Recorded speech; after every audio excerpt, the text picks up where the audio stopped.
Hold on, it's in the starting, morning when I. Yes, people, it's the Tony and Ab show. It's the Black Canon. We saying, people, hope you're well. Yeah, man, we've got to get into a lot of things today. Hey, not happy about the club right now and certain things that's going on, but I suppose we've got to just delve deep and we've got to talk about it today. Big up to Tony. How you be, man? Oh, you're on mute. I'm muted. Yeah, I'm back up. Yeah, people, I'm sorry I had to wait for up to nearly 12 minutes. We had to just settle some stuff before we came on. But we're here. That's the most important thing. People, it's the Black Canon Show. And of course, we're back. We're back. And we didn't have the show last week. So it's only good that, we have lots of stuff to actually talk about. We can start from different places. It doesn't even have to be Arsenal. A lot of things going on. Doku is injured. Is going to be sidelined, for a longer spell, on the treatment table. We could also talk about the Wolves game. We could talk about Benjamin White out for a month. We could talk about Car Park Saeed being attacked, at the car park after that Manchester United matchup. I mean, there's a whole lot of things to actually talk about, bro. So, people, you're welcome to the Black Canon. It is what it is. Bro, how are you doing, man? Yeah, man, I'm good, man. I'm good. Big up to Craig in the building, BBK Sports. Big up, Craig. Miss Melina as well. Big up to you as well. Big up, Miss Melina. Yeah, big up to everyone. Yeah, big up to Miss Melina and everyone in the building.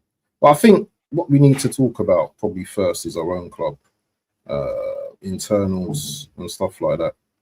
I don't think we've spoken since the Wolves game, but that was a pretty embarrassment. That was a pretty massive embarrassment. And although people are going to say the positive sign was that, we won the game and we got the 3 points, it still was embarrassing how we won that game. What was your feeling after the game? Because I know I was fuming, and I know I'm still fuming until today. I mean, you've just said what you just said the most important thing about how we feel about the matchup. You summarize it in one word: embarrassing. That's the word. That's the go-to word you would use first. Nothing less than embarrassing. Although I'll still put some perspective into it. When Wolves played against Manchester United, they had no respect for Manchester United whatsoever. They opened up their back four.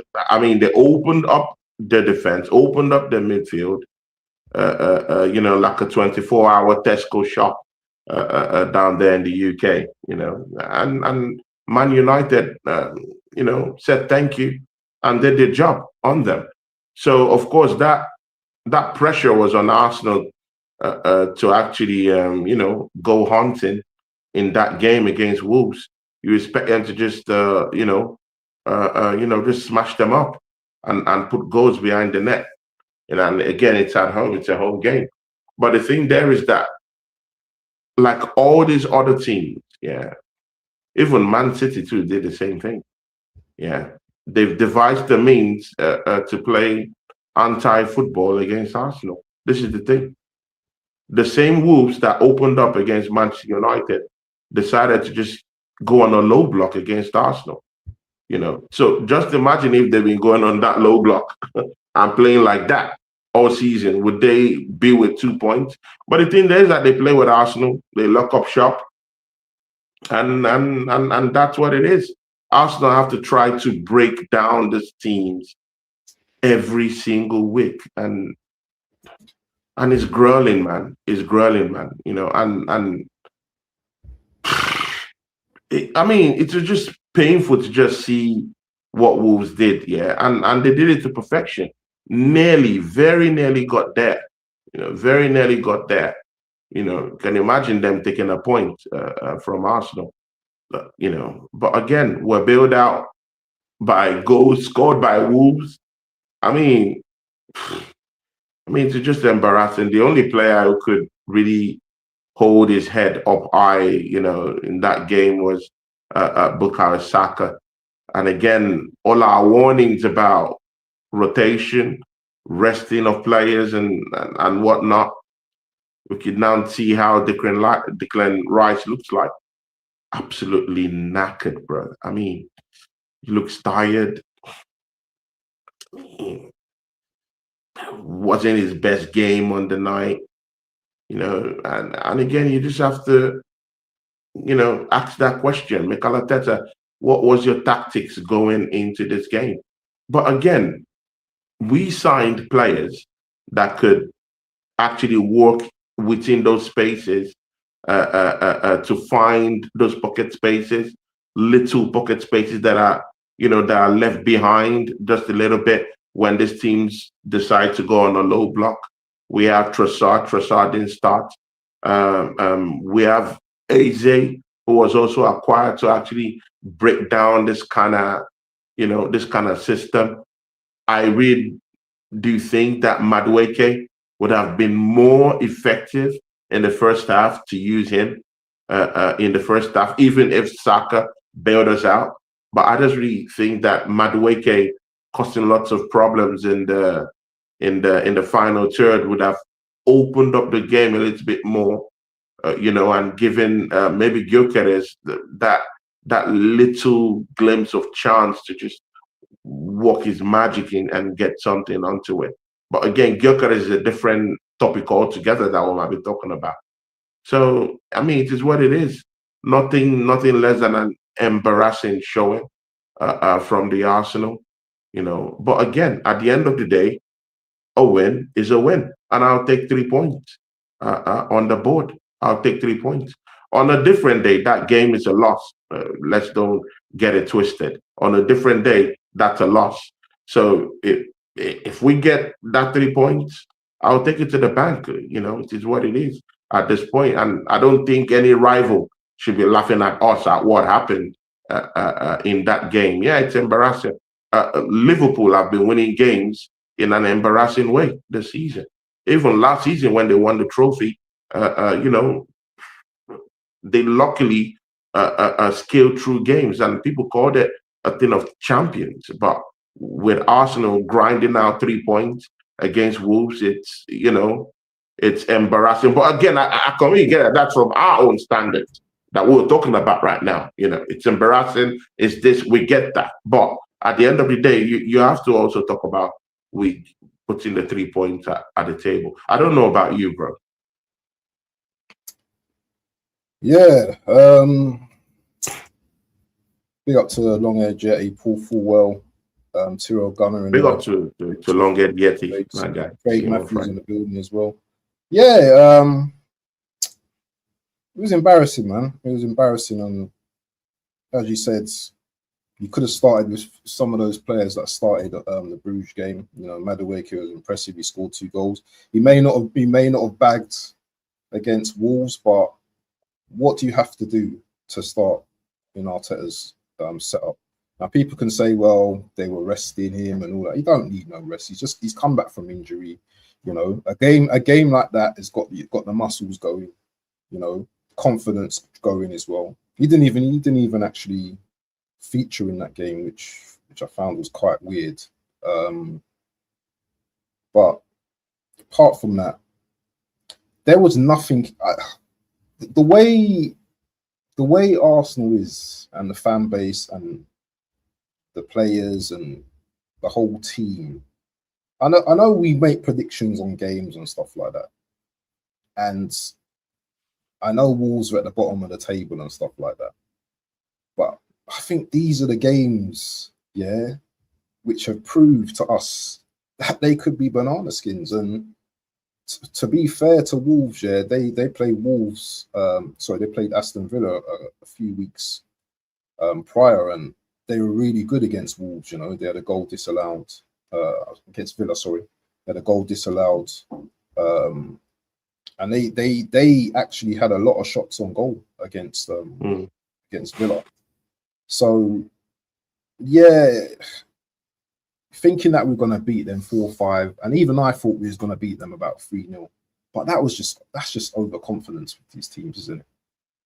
And I don't know whether this seeped into the players as well, because I was on a stream yesterday and someone was saying that these guys watch social media, man.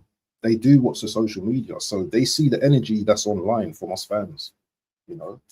And maybe some of the players' assumptions, maybe some of the players thought this game was just gonna be a full-on conclusion. We were gonna go there, smack them up, because that's the word, isn't it? Those are the words, smack them up, and then move on to the next game. But it didn't materialize like that. And now we're in a situation now where we've won the game, but we don't know if the team are knackered, you know, the mentality of the team. Are they ready to go for the Everton game? Because that's going to be a physical game. We know that's going to be a difficult game. And we know that we have to win that game, because City entertain West Ham on Saturday, the 3 o'clock kickoff before us. So, and this is another thing, assumption. City are probably going to, beat up West Ham on Saturday. I can't see in a world where West Ham beat City. I hope it happens, but it's not happening. It is not happening. Yeah. So now they will go in front of us. Is that a home game? Is that a home game for Man City? That's at home. That's at home. They've got the momentum now going into this game, going into their game on Saturday now. Whilst we now are in that run of fixtures where our performances haven't been that good, bearing, I suppose, the game against Bruges and Bayern Munich. Our Champions League form is good. It's just our league form, those draws. They all catch up to you. And yes, we got the win yesterday, but we need to kick on from here. And against Everton, that's going to be a tough game. I know they got players out as well, but I still don't look at that as being an easy game. So every game to me, but which of our games have been easy in the Premiership? Yeah, exactly. I mean, remove the Champions League out of the equation. Just look squarely into the Premier League. Which of our games this season, apart from that Tottenham Hotspur game, maybe Leeds, and we always beat them, which one has been so convincing that you would say, "Oh, we showed up and we just blew them away out the park"? You wouldn't find any of those games, apart from the ones we drop points against. The remaining just want to play anti-football. They want to sit back. And when a question was asked to Gabriel Martinelli, mind you, Gabriel Martinelli has scored 5 goals in 5 UCL games. Whether we like it or not, we can both sit down here. We might curse at this guy. We might not like him. We might not like his form in the Premier League. But this is the background to that. Journalists were asking him questions in the Champions League before we played that game against FC Brugge, and they were asking him, "Hey, Martinelli, you've scored about 4 goals in 4 UCL matches. How come aren't you translating that form into the Premier League?" And do you know what he had to say? He said, "Because the Premiership teams just want to sit back and don't want to play against us." And again, we can say, "Oh, Arsenal is embarrassing, this, that." I completely get that. But again, we are not telling these teams. I mean, the teams, the oppositions we're telling against, why aren't you playing good football against us? Why aren't you coming out against us? I mean, I looked at that Spurs game and Nottingham Forest game, Spurs came out to play. They came out to play. When they played against us, they actually packed the bus. But when they played against Nottingham Forest, they completely opened up like a Tesco super shop, and they still got beaten, bro. But in our own case, they kept the low block and we beat them.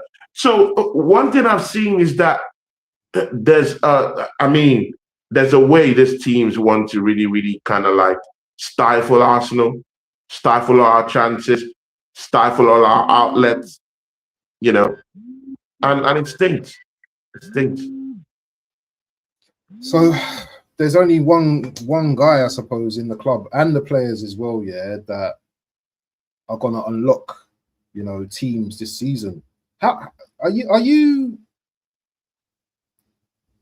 in terms of the striker dilemma? Because I think, you know, we're gonna have to kind of talk about, you know, the strikers and Gyökeres and stuff like that.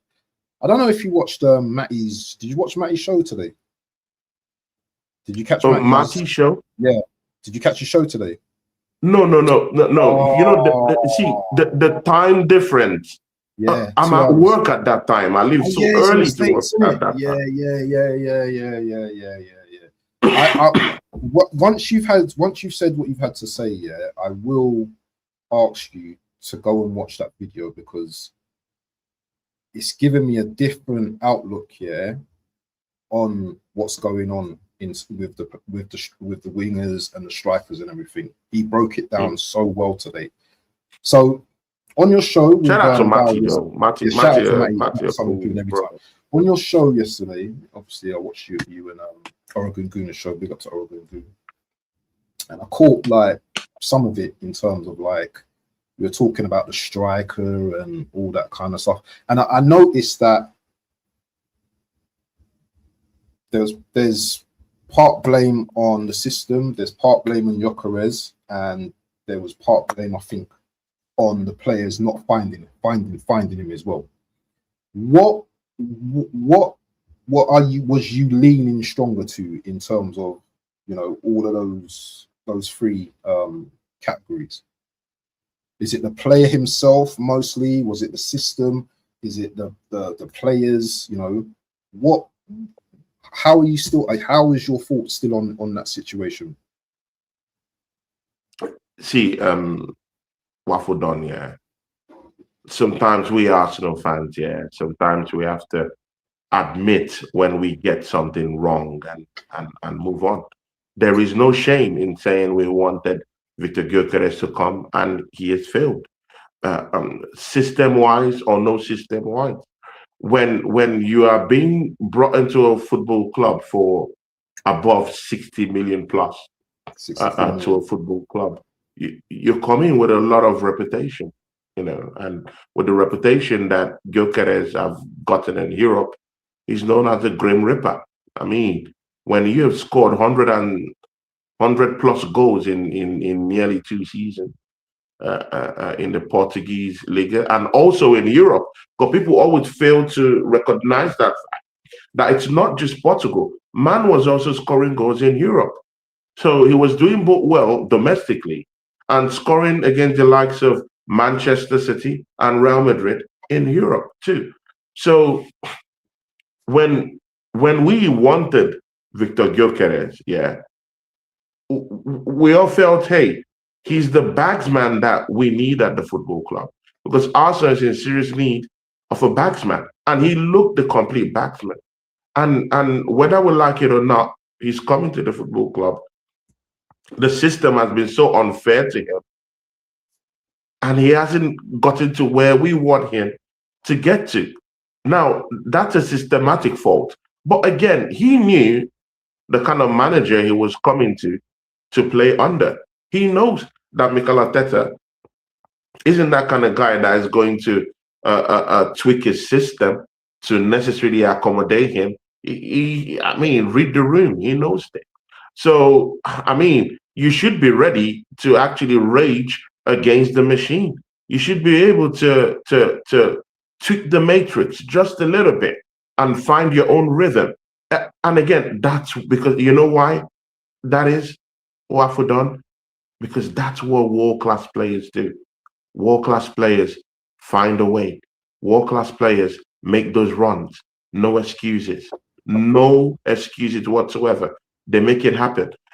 We can say all these things about Kylian Mbappe leaving PSG with such a good record, coming down to Real Madrid. That wasn't the case. He wasn't banking goals. The system wasn't meant for him.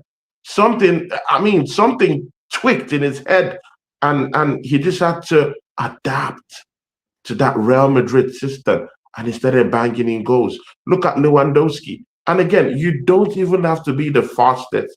in the room. Lewandowski's not. I mean, speed is not his biggest a factor in it. But Harry you Kane. see, man, finding spaces, making those runs, getting in the faces of these defenders, and he's not even one of the most technically gifted players, though. But he's a batsman. He finds those runs. Even without much speed, he just locates himself in and about where the goals are, and he's getting them. And again, we have to come to terms that Victor Gyökeres is a one-dimensional player since he donned the Arsenal shirt. He's so one-dimensional, bro. And again, with how he is played, with no technical abilities. I mean, when we're looking at a player like Gabriel Jesus, and when he came on in that Wolves game, you saw what he was doing. Man was making runs. Apart from even making runs, 1v1. He's that potent. He's that efficient. 1v1, 1v2. He's that kind of player that you want to see go head to head against defenders.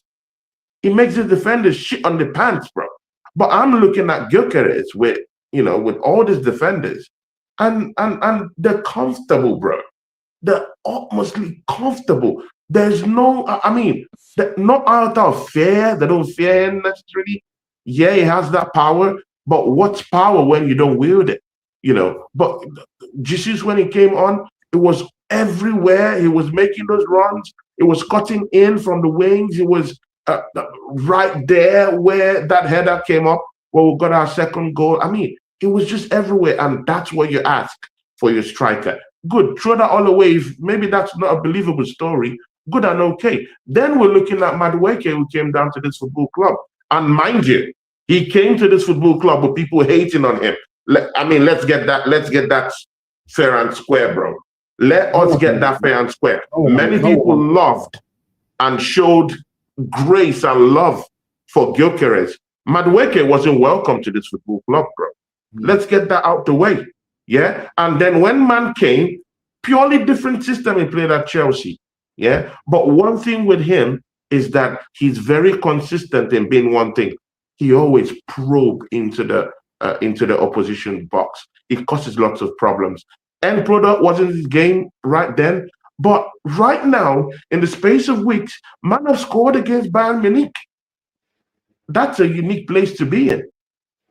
He scored other goals too. He's now thriving in that Arteta system. So if he's thriving in that system, bro, why isn't Gyökeres thriving in the system, bro? This is a completely different system. Madueke has come into this football club with all that hate thrown his way. And man has turned it around and is now putting end product to whatever he's been doing, bro. So there is no, excuses are being made for Gyökeres. I'm not one of those Arsenal fans that will bring excuses and make excuses for him. I'm even seeing some saying, we're talking about that, and you brought something in the chart.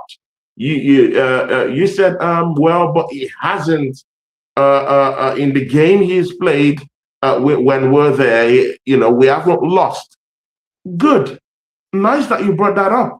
So in other words, you're actually saying man is actually a passenger in our team, but because we're winning, it doesn't matter. That's the translation of that. But me and you have been in the fight of telling most of the fans out here that Odegaard has been a passenger in this team. Where is the fairness for Odegaard? We've been saying that Kai Havertz has been a passenger in this team. Where is the fairness? Where is the justice for those players too? So we could do the dishonorable thing and keep bringing in excuses for Gyökeres because we want him to succeed. I want him to succeed. Man is still on the banner of my channel, bro, because I advocated to bringing him in also because I liked him. I wanted him to be the batsman. But we have to admit it when we are wrong. You have to, bro, it doesn't take anything from you. Admit it. We were wrong. Now, I'm not saying it's complete baggage. I'm not saying he's a fraud. I'm not on that level. the level I'm on right now is that Gyökeres is not scoring goals. He hasn't adapted to the system. He needs more time to adapt to the system. But before he adapts to that system, let's be bringing him from the bench and allow Jesus or even Kai Havertz, if they even score a goal, to come and even try and help out. And let's see what can help us out in terms of this chase that Man City is chasing us right now. The Blue Sharks are waiting, bro. 2 points away. Literally one dropped point and it's all over. So we don't have time for someone that we brought in for about 60 million plus to be adapting to the system and losing chances, bro. And yes, people are saying, how many chances have they? Bro, he's lost chances, bro. He's lost chances, bro. There was a cross from Bukayo Saka in that game against Wolves. And it just, bro, it was supposed to just be a tap in, bro. And man just slid for the ball and didn't get it. In the game against, there was another game. That was, I think, against Brentford. Was it Brentford? The one that Trossard scored, where they crossed the ball. I mean, he was there, but it just flashed across him. Oh, Martinelli. Is it Martinelli? No, it was Aston Villa. It was against Aston Villa. And then the ball flashed over him and Trossard got the ball. Bro, he has missed chances too. So let's don't pretend here as if Gyökeres, is the best thing since sliced bread.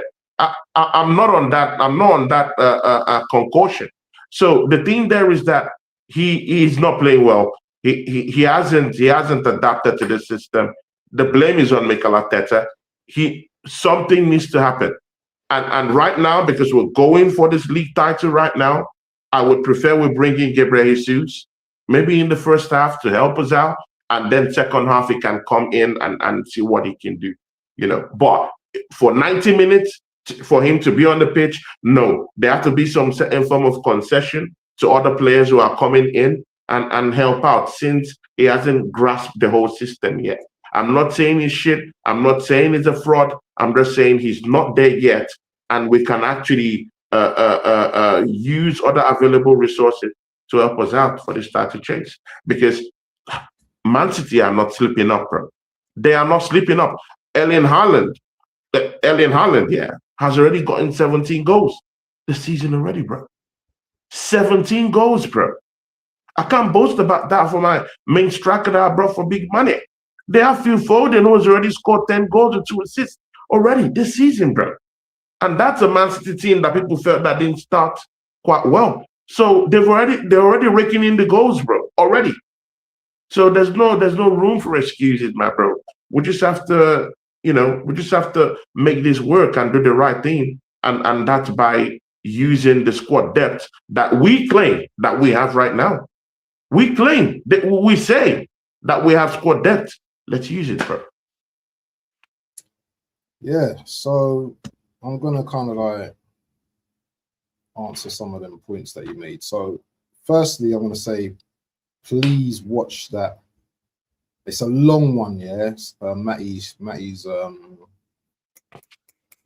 stream. It's a very long one though. But when you get a chance to watch that, try and watch just some of the clips of it, because it's very interesting. Because a lot of my thought processes were like, just stick it on, the player, 100%.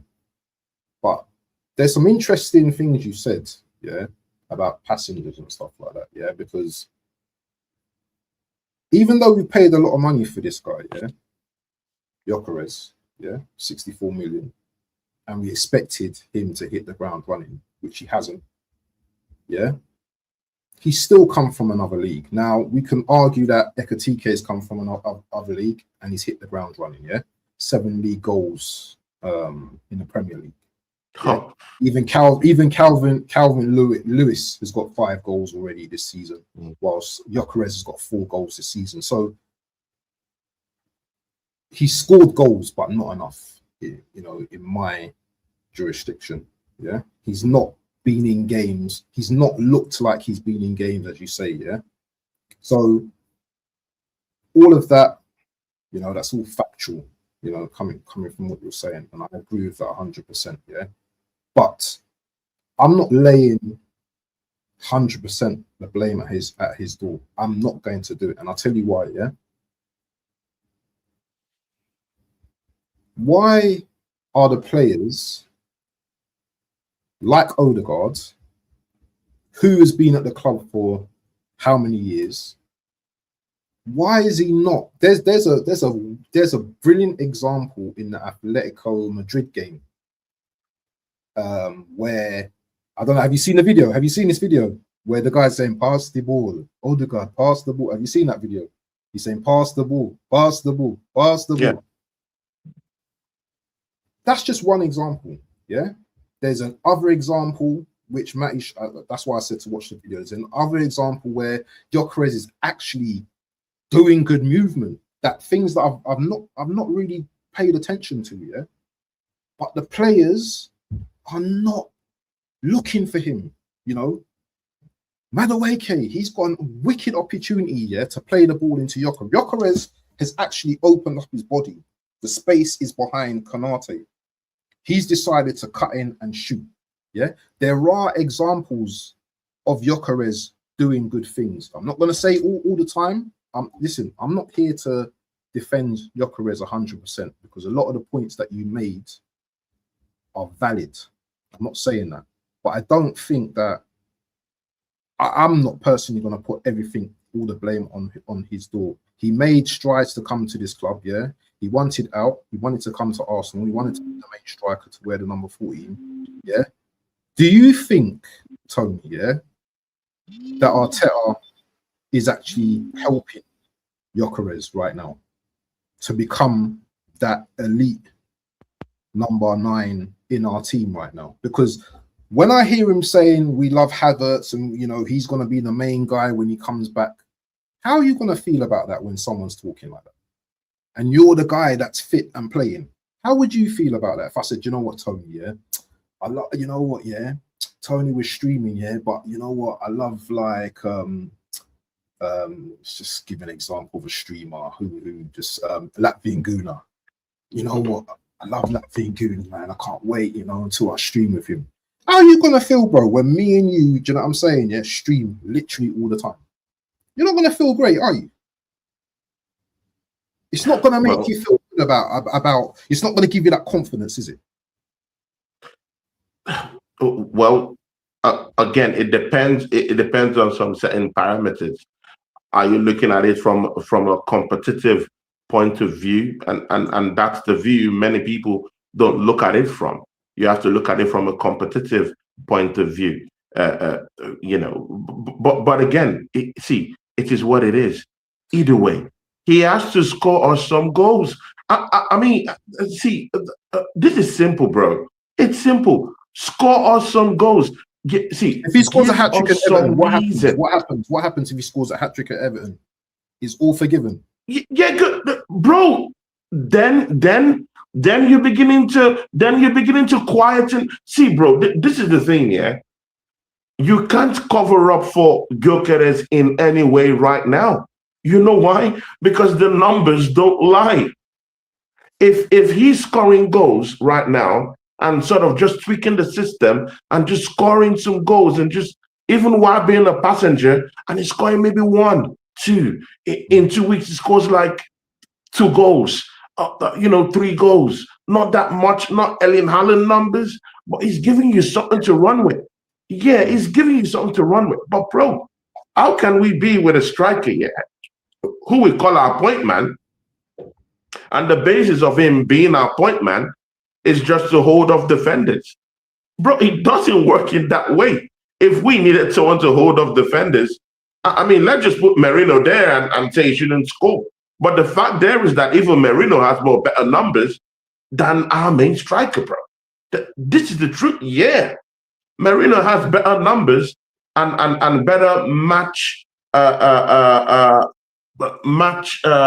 is more effective in matches than Gyökeres is right now. This is true.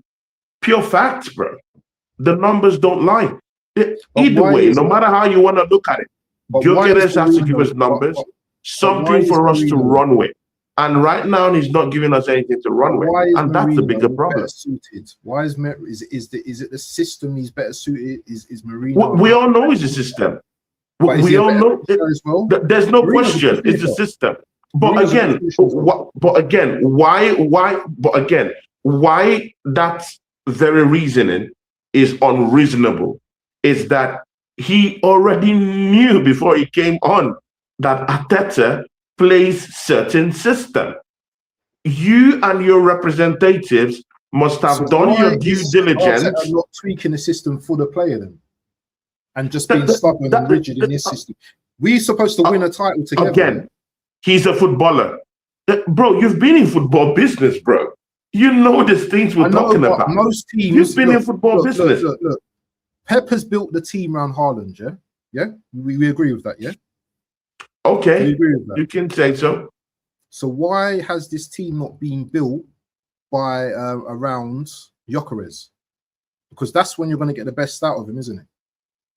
Does he have the skill set? But right now, we already now know he's a goal scorer. We know he's a goal scorer. He doesn't really have the skill set to actually lead the team. Goal scorer. We know he's just a pure goal scorer. You got to get the ball to him, let him shoot. He's not even shooting, brother. He's not even getting shots on. But you need to get into position though, and he's not even getting into those positions, bro. And that's the problem. He's not making those. He's not making those runs. You know what it is? Okay, you've just talked about Haaland. Do you see Haaland's walk rate, bro? Do you want to go there? His movement is second to none. You can't compare. Exactly. Let's don't even encroach towards that territory. They're not the same players, bro. They're not. They're not exactly. Let's not even go there because Haaland is making those runs. He's quite fast. Those runs he's quite fast and he's making those runs. Yeah, but so it doesn't matter whether they build a team around him. He's making those runs. They could build a team around you, and yet you're not making those runs. I've seen things like that happen. The team could be built around you, but you're not making those runs. But Haaland, even if the system is built around him, there are certain situations where he makes those runs out of nothing and gets a goal for them. An example, clear example. Crystal Palace. Crystal Palace had lots of shots on goal. They hit the post twice. They controlled the match, as in they controlled it really quite much. They controlled the matchup on the day. Yeah. But what happened? Haaland steps up from nowhere, bro. And see, bro, that is where you need your world-class striker to come in and bail you out. Bro, there is no excuses. And again, let me make this very clear to you, my brother. Big up to Static who's in the chat, yeah. Big up to Tyrell and always AFC who is down here, and Mark. Big up to these people. See, bro, there is no chance for excuses, bro. The Blue Sharks are behind us, bro. So we can stay here and bicker and argue about Gyökeres playing because he's our favorite. We could argue about that, no problem. But when City gazumps us, we will be looking into our depth to help us bail us out in that number 9 position. And guess what? Gyökeres won't be the guy because he hasn't adapted to this system. Mikel Arteta is such a, is such a monarch in this football club that he's not gonna tweak a system for no goddamn person, bro. So he's not going to do it. And again, that's what I'm saying. Right from the start, you've been in football business. You know how these things go. When a player is about to make a transfer to a football club, you've been a coach before. The player must somehow, some way, have spoken to that manager regarding the system. How do they play in your football club? Hey, I'm interested. I want to come and join your army. How are you going to use me? So let's don't act as if he doesn't really know or he didn't quite agree with what Arteta said to him about how they're going to play or how they're going to do stuff together. He has. And before then, he's done his research. His representatives feel that, oh, it could work out for you here. The only thing I'm very angry about him is that most world-class strikers seize the opportunity to break away from the matrix, to rage against the machine. He's not doing that. At the time, you have to be fighting for your reputation. Why do you think he's not doing this? Why do you think he's not doing it? Do you think it's just... Because he's not scoring goals. It's clear, bro. He's not scoring goals. See, do you think he's got confidence issues? You have to score goals, bro. There's no, bro. It's a striking position. You have to score goals, bro. No excuses. You have to score goals. If you're not scoring goals, bro, you're not helping the team. So do you think his confidence is shot then? You said what? Do you think his confidence is... Bro, you saw him against Wolves, bro. You do the honors. You saw him against Wolves. Does that look like a player that is with confidence, bro? Forget system or anything. You saw him play. Does he look like a player that's confident, bro? No. Bro, there is no Arsenal fan should be out there doing this big cover-up for Gyökeres, bro. After we've already talked about Odegaard being a passenger in this team, when we've talked about many people in this team, about Martinelli also, bro. But we've been on the necks of a lot of players being passengers in this team. So let's don't be hypocritical about this Gyökeres thing. It's a guy we want to see happen at Arsenal, but it's not happening. Good. What do you do? I think Odegaard is one of the main culprits, to be honest, because he never looks for Gyökeres. He always looks for Saka. You know, he never looks to pass that through ball in the middle. It's always to the wings. It's never through the middle. Waffle done. You've completely thrown away the element of trust in this matter. Do you trust? I'm just saying, because you brought up this argument. Do you trust Gyökeres to score a goal now? That's another thing.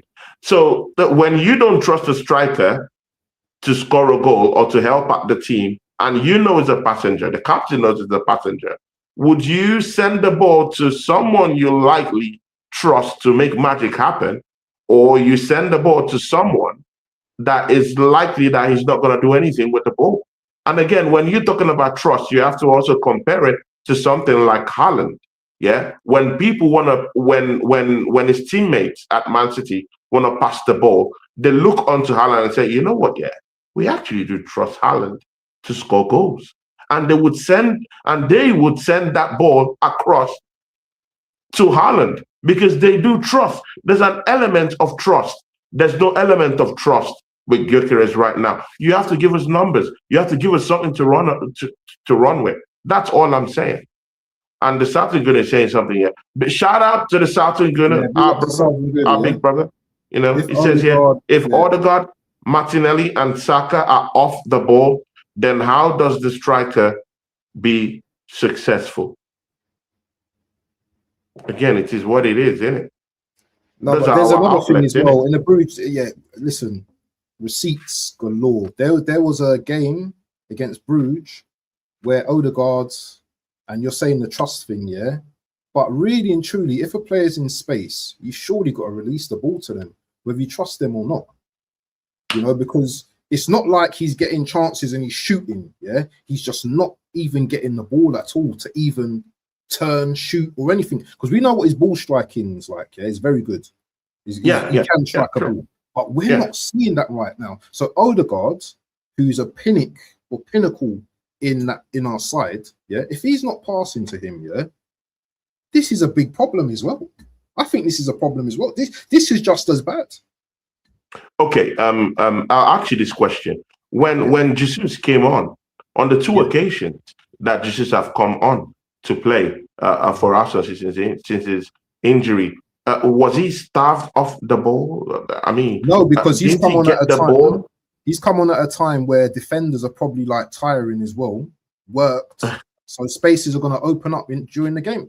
That happens in games, man. Watch Jesus start a game. You're saying pure fact. It's pure fact you're saying, but I mean, it's all geared towards an excuse. And again, that's the problem I have. Everyone is looking for an excuse to cover up Gyökeres. And I don't think that will help us out, bro. Bro, we need to win the league, bro. Bro, if this is not clear, you bro, think I don't know that? we need to win the league. This will be the fourth time we're not gonna, bro. In 4 tries, bro. Instead of us bickering about this Gyökeres issue, let us bring someone who's gonna work for us for now. Until Gyökeres, again, I'm not saying it's a fraud. I'm just saying the system isn't working for him. And if the system isn't working for him, who do you want in that number 9 position right now? If I ask you, now this is what I'm suggesting. This is what I'm suggesting. There will be some games where we would have to start Gyökeres. There will be some other games where we would have to start with Jesus and allow Gyökeres come in the second half because he's not giving us something extra. The goal scoring opportunities are not coming with him. And again, just look at the game. That's why I asked you this direct question. How did you see Jesus get onto the ball when he played against Brugge, when he played against Wolves?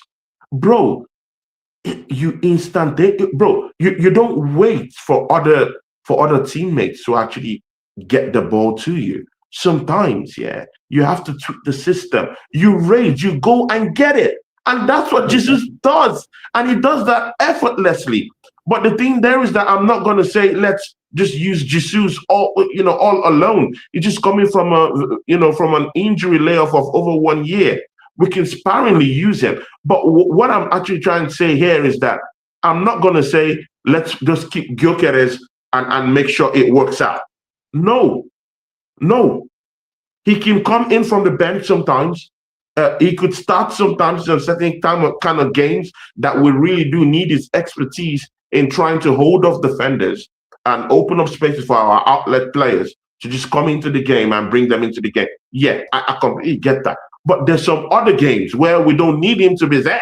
We need someone who can work the magic technically. Bro, I've seen Gyökeres one-on-one with defenders. And bro, they brush him aside, bro. And that's meant to be a strong guy. Bro, they don't push him aside, bro. Bro, they just toss him aside, bro. I've seen it, bro. So there's no cover-ups in this, bro. What you see is what you get. And that's the difference. With Odegaard, with Martinelli, with Saka, they can paper over the cracks. They can hide. Odegaard can flick his hair and do those runs and just, act as if he's doing something, but he's doing nothing. Absolutely nothing. But you know what? It will go and things will paper over the cracks if we win those games. But when you're a striker, it's clear. You need to get goals. If you're not getting goals, there's no papering over cracks, bro. No one will be papering over anything. Let me ask How many goals have you scored? Let me ask you a question, yeah? And Isak's gone to Liverpool this season, yeah? And he's not quite hit it off. Is it the same situation with Isak as well? Because he's not scoring. He's only scored 1 goal, I think, in a cup or something like that. Is it the same situation with Isak? Or is it no, because he's got a history, so he's okay because he's gone to Liverpool? Is it the same thing right now that he's because Ekatike is the main man there, right? No, it can never be this. It can never be the same thing because Isak has proven himself in this league. Gyökeres hasn't done that. He needs to prove himself. He needs to announce himself to this league. And I'm sorry, when you've only scored 4 goals, bro, in this league with an Arsenal team that there's lots of profligacy of chances, bro, it's not good enough. It's not good. I mean, again, it's clear. It's not good enough. We need more numbers. We need our point man scoring more goals for us. If not, City will gazump us, and they will. Bro, don't get this twisted. They will gazump us unless we find some lasting solution to our striking problems, bro. It's a big, massive issue.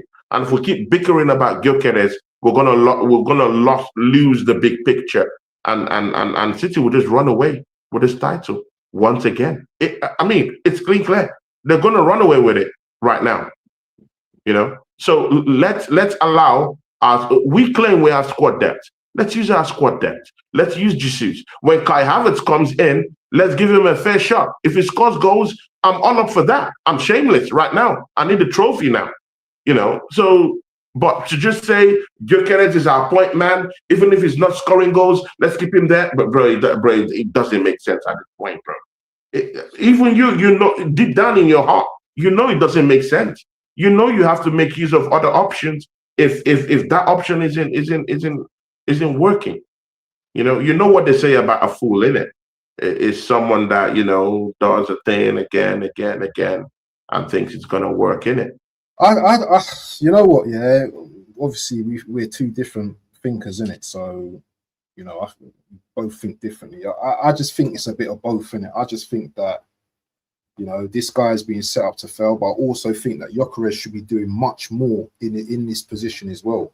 Yeah, but you can't, as Wira said, if you can't get the ball, how are you going to score, man? How are you going to score goals if you're not even getting the ball? But then you can say if he's not getting, get the ball like Jesus does. That's why I put that as a perfect foil, because Jesus is not waiting for Odegaard to pass to him. He's actually tweaking the system. He's running like a marauding beast, rolling around looking for the ball, and that's why he gets the ball, bro. He's not waiting for Odegaard to send the ball to him. They didn't build the system for Jesus. Even if he tries in the system, it's not built around him. So he has to actually go and get the ball. Gyökeres, go get the ball. Make some runs, bro. Make some runs. You are too one-dimensional. And Gyökeres, I like you, bro. I like you, bro. I don't have anything against you. People are saying you're a fraud. I don't think you're a fraud. I think you're a victim of circumstances, victim of this manager that we have at the football club. But again, I'm an Arsenal fan. I'm a starving Arsenal fan. Yeah, I'm not a pretending one. I'm a starving Arsenal fan. By the way, I see the bigger picture. If you are not going to score goals for me, I have the integrity to say I have failed in my diagnosis of you as a perfect fit for Arsenal Football Club. I would not run over it. I would say as it is. Yeah, I have failed in that analysis. You might not be the perfect fit for this football club while this manager is still here. By the way, I think you could, if you put more effort, you can be able to break the matrix. You can just easily take the blue pill and run circles around the defenders. The same thing Jesus is doing right now to get the balls. He doesn't have to wait for Odegaard to pass to him. He doesn't have to wait for Madueke to get. Bro, he wants the ball. He gets it. Just go get the ball like that. Because right now, you are not fighting for the manager. You're fighting for your own reputation. Right now, your own reputation. So break away from the system. Do what you think can help you get to those goals. And then let the fallout with the manager be public. Then we know what the problem really is. But right now, you cannot say you're following the manager's orders and your reputation is down the gutters. Your confidence is down the gutters. I don't trust your shooting. I don't even trust you to make those runs. Bro, this man is not even in and about where he's to actually score those goals, bro. He's not there. I mean, I saw the goal, yeah. He's going to score on Saturday, you know. I've got a feeling he's going to score on Saturday, bro. I've just got a feeling. You got a feeling he's going to score against Everton, bro? Yeah. I've got a feeling. Two of the worst teams that have conceded in this league. Man has not put goals behind them, bro. I'm shocked at this cover-up for Gyökeres. I mean, West Ham have conceded record amount of numbers already this season, bro. Man couldn't put goals against, bro. Wolves, one of the worst teams. Okay. Bro. The record is even going to be worse than Derby County, bro. Okay, Tony, than the record in the Premiership, bro. And man did not score goals against them. Who took the It's a crisis, bro. Listen. Crisis. You're going to understand what I say right here, yeah? And then we're going to talk about Ben White in a minute, yeah?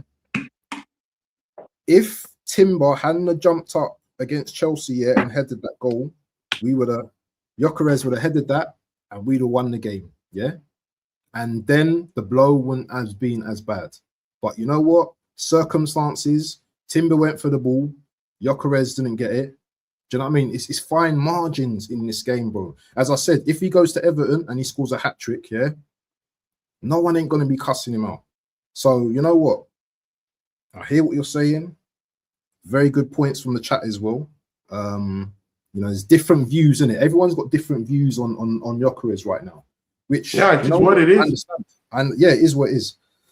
Should we move on? And again, it's for a reason. It's not that someone would just come out and say, "Hey, I want to beef against." But bro, it's only a stupid person that would do that, bro. Yeah. You know, and you know me, I'm Arsenal true and true. I want my team to win. You know, but again, he's not. See, bro. Sometimes, you have to give us something to run with.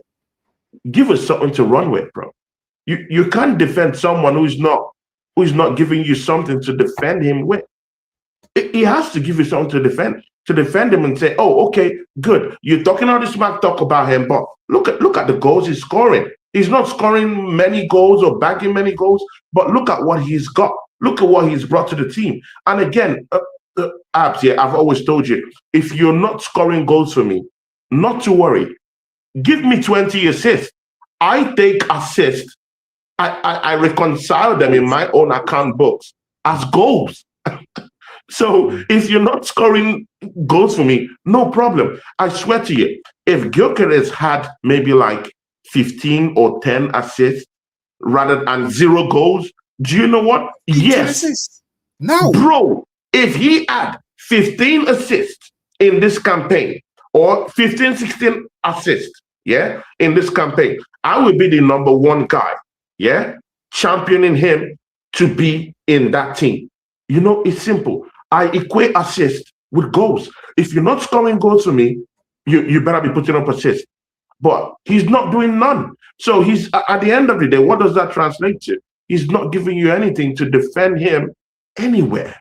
I can't say, oh, Gyökeres is in this team not to score goals, but to assist the team. Oh, Gyökeres is not assisting the team, but he's scoring goals. Bro, none of those arguments works with rival fans. What rival, and again, you see things differently. Rival fans are seeing things differently. They think it's garbage, bro. Me and you still think something can still come out of this, bro. Ask Mark what he thinks about Gyökeres. He'll tell you it's garbage, bro. Bro, I don't even care what these rivals. Rival fans will tell you it's garbage. Side will say, it doesn't really look good. And that side that has everything positive to say about Arsenal. Bro, we're being mocked, bro. We're being mocked all over the internet with this Gyökeres thing, bro. We're being laughed at. We're being mocked. Bro, the worst part will be that Arsenal fans won't even show up to streams no more. Seriously, bro. They won't even, bro, after we lose this title to Man City, we're not going to show up to streams no more. So it's better now that we have the chance, let's forget all this Gyökeres talk and let's use our depth to try and salvage something, bro. Because this will be the most biggest slagging off in history of Arsenal fans all over the internet, bro. Our faces will be there. It will be there. I mean, you could say, I never said we're going to win the title. Bro, you're an Arsenal fan, bro. You will be slagged off because you're an Arsenal fan. The talk, it will touch you, bro. Because they would say, you've won nothing. Yes? It will touch everyone. Tony. We need to win, bro. We need to win. Someone wants to join the stream. Matty wants to join the stream. Are you good with that? Yeah, sure. Good with that, yeah? Who is that? Matty, Southern. Sure. Of course. Okay, let's bring him. You don't even need to ask. Matty's our No. You're my brother, so the respect is. Yeah, sure. Of course. He's just gonna. But this is an interesting situation. And if Matty comes on, I'm gonna argue with him, bro. I'm not gonna let him slip, bro. I'm gonna argue with Matty. I'm not having it, bro. So if Matty is coming, Matty, I'm gonna make it uncomfortable for you, bro. Big up to people in the charts. Static, long head Yeti, my guy. I'll be having a show with him this week. Yeah. Big up to Yeti for doing us a favor. Well, not so much a favor, but for battering these frauds of a team. Yeah, I loved it. I absolutely loved it. When he meant send the thing, I don't know what he meant. He's lucky. Yeah, he's pulling up. He'll be pulling up in a minute. Yeah, sure, of course. Do you know what, Tony? Yeah. As I said, I want you to watch Southern's video later because I think you will slightly. Yeah, I'll check it out. Yeah, I'll definitely check it out. Because when you were saying what you were saying yesterday, yeah, I was like, Tony, I kind of hear it. I hear a lot of it. A lot of this is, you know what? This has to be Gyökeres, yeah. You've come into a team, you know what the system's like, yeah. But I still disagree that the system that we have should be adapted for a striker like let me just see, like Gyökeres to come in. You know, any good manager is going to adapt this system for a new striker, unless they have an agenda and they want someone else to come back in the team. Big up to Matty Guna in the building. Big up to Matty. Make sure you subscribe to Matty. Matty. Matty, you've been listening to what's going on. Matty gets the po, people. He gets the po. He's our brother, man. Come on, guys. Po. He gets it, bro. Matty, how you doing, man? Thanks for honoring us and popping it every single time, brothers. I had to go out and step out and get some lunch here. I had to get a little soupy. I had an early start today, brother Abs. So I had to get some nourishment for the soul, you know. So on the way back home, I'm listening. Tony, have you watched my video this morning? No, I'm hearing raving views about it, but I mean, I was at work and I just came back and I jumped on the show with Abs. So I'm immediately we finish, I'm gonna jump straight right into watching it. It was the first thing I said to him when we started. Yeah, exhibit A right here. We'll give him the cliff note. This was last year, Tony. This was last year in the Champions League against Inter Milan. Yeah, 1-0 Inter Milan. What makes you think that this is going to change this year? Look at the middle there. Nothing's going to the middle right there. Nothing's going right there, Tony. Hold on. Wait a minute. Wait a minute, Tony. Wait a minute. I want to find the right one that I pulled up this morning. Where is it at here? The Odegaard one. No, the Gyökeres one. Here we go. I'm going to just drop it in. Should pop right up on there. Let me see if it'll pop up. If it won't, I have to close. I'm going to close that one out and open up the other one. Give me a second. Give me 1 second, Abs. Because when you see the tail of the tape, here we go. This was against Wolves this weekend. Look at your striker. Look where your striker is, Tony. Look who we going to the park with. Look who we going to hang out with. Look right there. Look who's all in front of him. Yeah.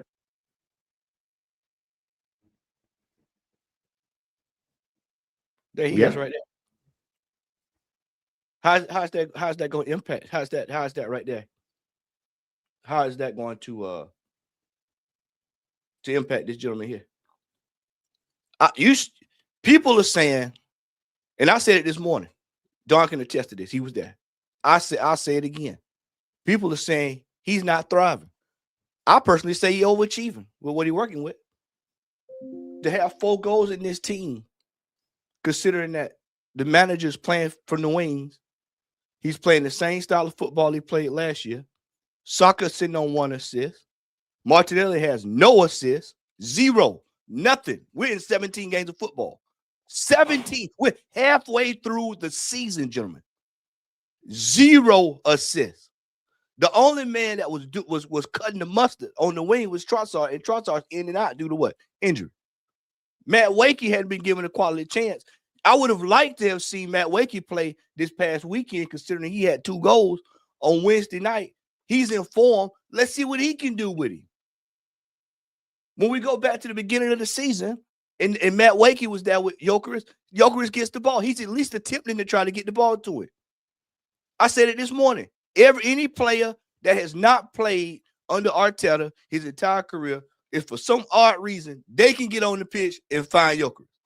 Max Diamond gets on the pitch, can find Gyökeres. Eze comes in. What was one of Eze's first passes? To who? Gyökeres.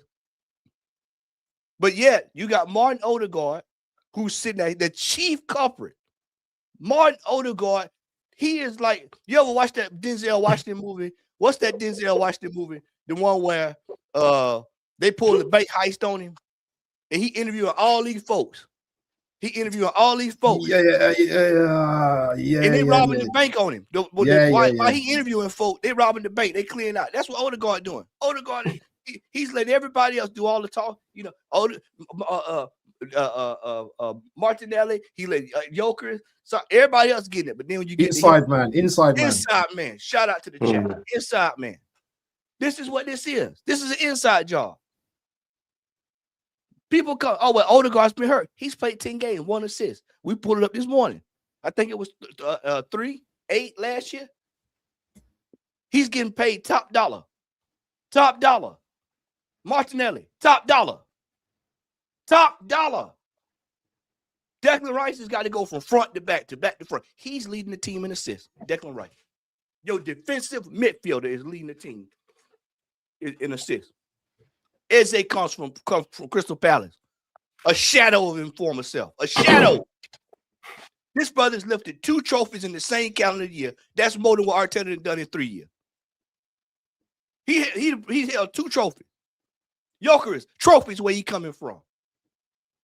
Trossard got Brighton competing. Matt Wakey, he comes over here with pressure on his shoulders. Max Diamond, the high heavens. You can't.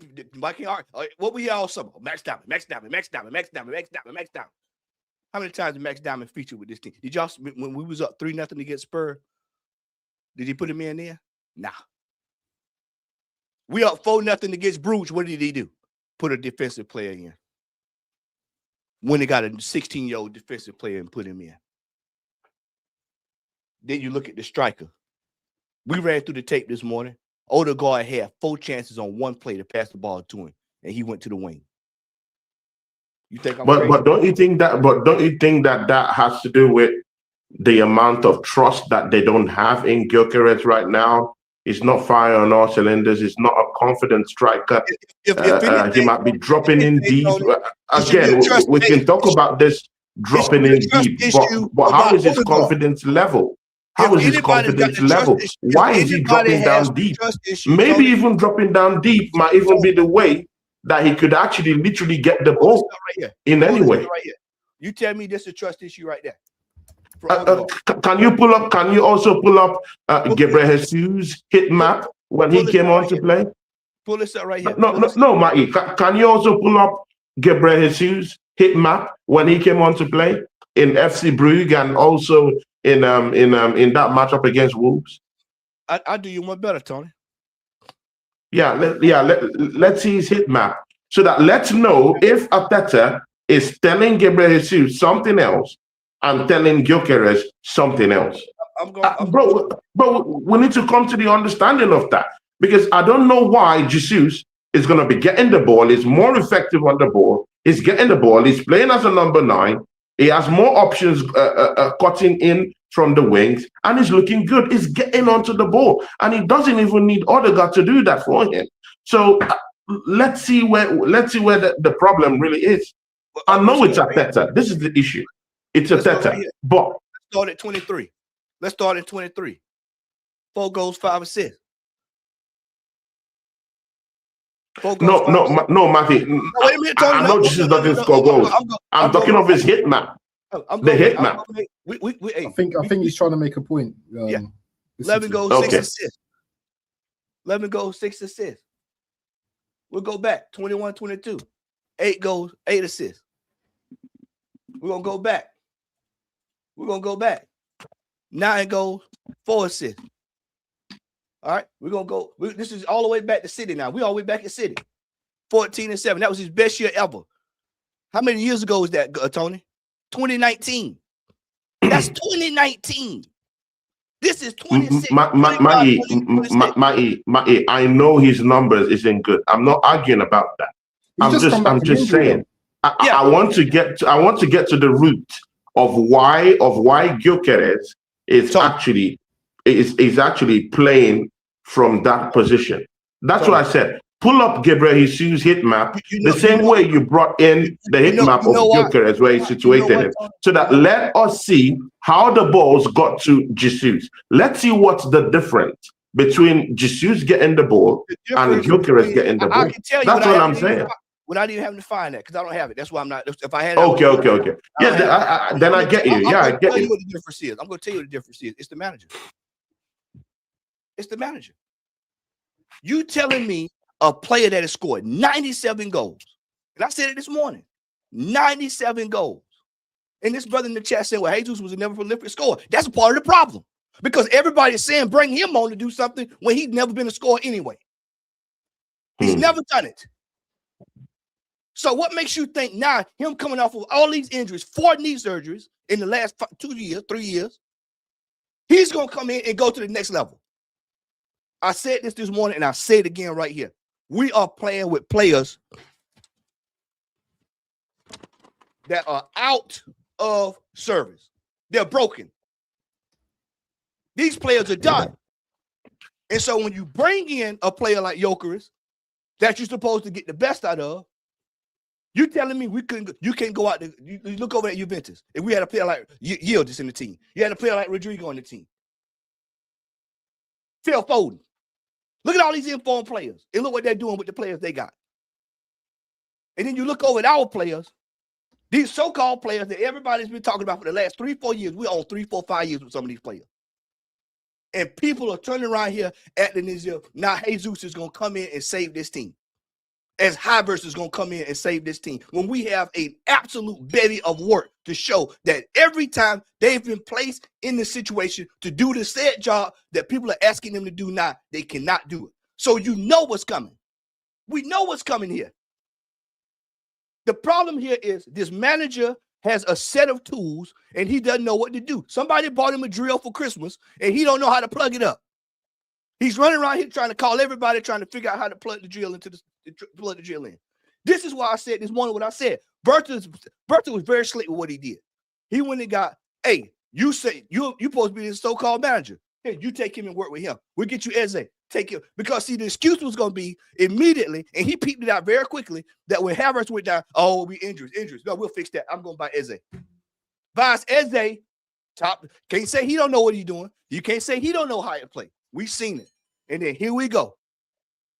Here we go. Yeah. Now all of a sudden, everybody trying to force this player to work with him, to force this player to work with him, to force this player to work with him. I'll say it again. Martinelli has 0 assists all season long. That's a shocking fact for me. 1 assist all season long, maybe 2. Odegaard, 1 assist. The crazy thing is when you go back and look at Odegaard, let me pull him up here. Look at Odegaard. This is even crazier. Because when you see Odegaard is even worse. He's even worse. Odegaard is even worse, and not to be the chief. Not to be the chief creator of the team, though. This is what I'm saying. And so when you go all the way down to Odegaard, and you look, and then this year you'll see it say it's 1 assist here, 10 games 1 assist. But then you go to last year. What's changing? What's changing? Then you go the year before that. This brother's struggling to get 16 assists. Yeah. When you talk about prolific passing and being able to get people involved, because he's dubbed the creative spark, right? They dub him the creative spark. He's the man that pulls the strings in midfield. What's the number 1 job of a midfielder? We've all coached, we've all refereed, what have you. What do we tell midfielders to do? Pass the ball to where? The striker. Get the ball to the striker. Get the ball to the wing. Get the ball through to the striker. These are fundamental flaws that these players have been dealing with because the manager, see, this is what I said this morning. I'll say it again. This manager has not developed these players good enough to deal with a player like this. Because if those players are good, as people say they are, then they will be able to turn around and then not only make themselves look good, but they make the other person look good. Why do you think everybody was screaming? But again, Marty. Let me land this, Tony. Let me land this. Why do you think people this summer was on their head about bringing in Rodrigo? Because we're still having what? The same problem on the left-hand side when Martinelli come in, when Trossard comes in, the drop off is out of this world. When Trossard comes out, the drop off is out of this world. And we don't have somebody that can do it on the outside. What? Create. Ethan Nweri. He even tried. That's another one that gets to try to get the ball to him. The problem here, Tony, is that these players are underdeveloped when it comes to this manager. And now it's crunch time.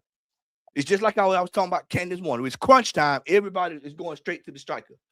When in fact, we had 2 years. You know it. All three of us sat on the panel. We all were screaming about Ivan Toney. But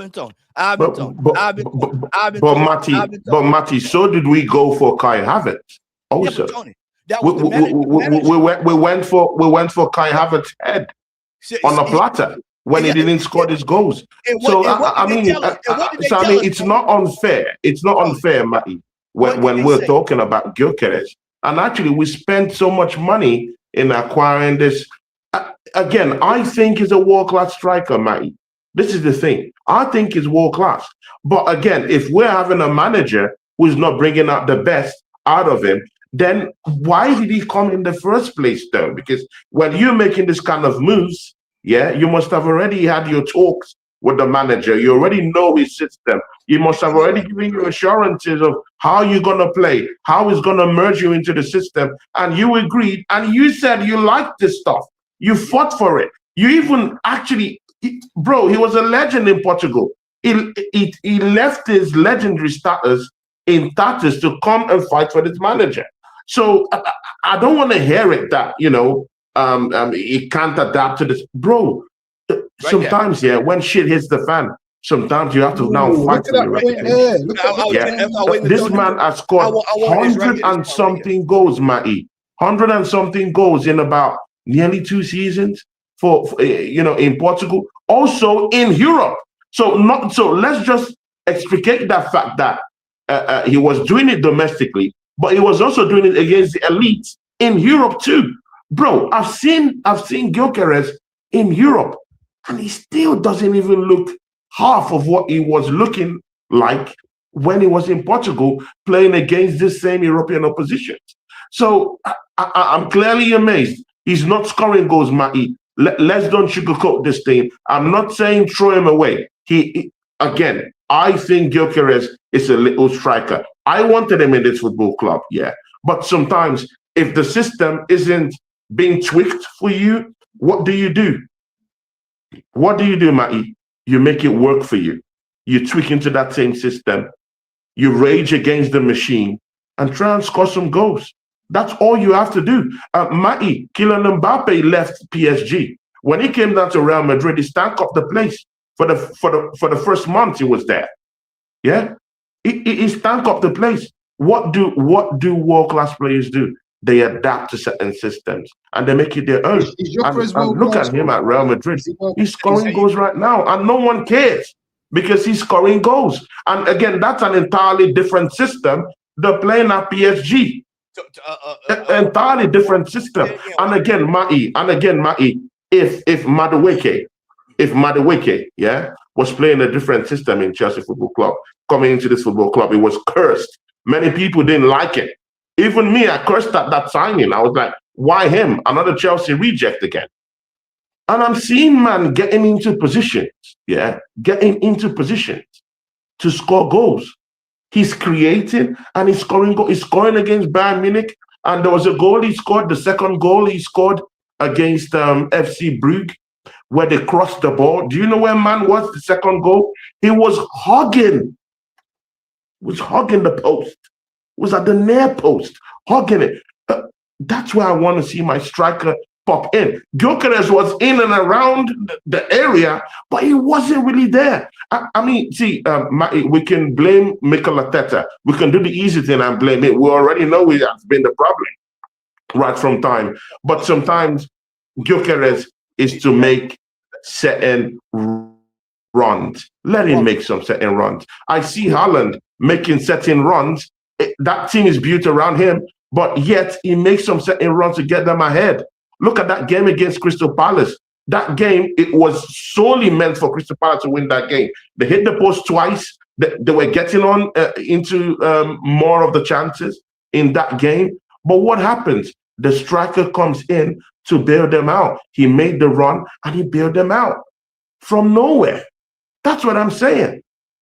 From nowhere. Gyökeres has to give us something to run with, Matty. He has to give us something to run with. He has to give us something. If we're defending him, at least let's say, oh, you have like 10 goals in the bag. Okay, the system is bad. You haven't adapted to the system. Okay, you have like 9 goals. Okay, we can paper the cracks. The real reason why this Gyökeres thing can be papered up, just the way Odegaard's form is being papered up, just the way Saka's form could be papered up, is because it's in the striking position. There are no lies. The numbers would give you the real deal. So Odegaard can feign as if he's doing things on the pitch. Saka could feign as if he's doing things on the pitch. Every other Martinelli could feign as if they're doing something on the pitch. Yeah. If we win, it's all good. They'll clap for them. But in that striker position, if you're not getting the goals, Matty, this criticism is warranted. I'm sorry, bro. He has to give us something to run with. And again, Matty, the final one before I let it drop the mic here. What I'm saying is, I'm not saying Gyökeres is a fraud. I'm not saying that. I'm just saying he hasn't adapted to the system. He's one-dimensional right now, yeah? And he has failed in the system. He's not getting us where we wanted. And Matty, this is our 4th try in trying to get this title. I want it. I'm striving for it. I want it. So rather than bickering about this Gyökeres thing, why don't we switch things up in that number 9 area? When Jesus bring him into the game first half, or Gyökeres start the first half, and Jesus should come in the second half. If he stinks up the place, how can I have a number 9 and I don't have that full trust that man is going to score against the worst side in the Premier League, bro? Yeah, that West Ham, that record amount of goals they've scored against them. I can't trust Gyökeres to score against them. Against Wolves, bro, one of the worst team in the Premiership it will be, because they're on their way to breaking that Derby County league record, innit? Yeah, and I can't even count on Gyökeres to score against the worst team, bro. No matter how the system is that bad, the worst team in the Premier League, bro. Come on, bro. There has to be some. Matty, even you said that, bro. Matty, and you know I love your shows. You know I love watching you, my brother. You know that, bro. You're not your disciple, bro. You know that. Matty, even you said that. Even you said that. If Gyökeres doesn't score against Wolves, questions need to be asked. You said that. Sorry, but no one scored against Wolves the other day. I just want to play something from Yasser. Yeah, Yasser told me to play this. Please listen to this. Yeah, please. Can you hear it? Yeah. I just wanted to say this. Yeah, obviously I'm listening to the conversation of you, Tony, and Matty. I think, in my opinion, it's both. And I think it's not just a system problem; it's also it's Gyökeres as well. Yeah, but strikers like Gyökeres rely on the service. I think that's probably what Tony doesn't get.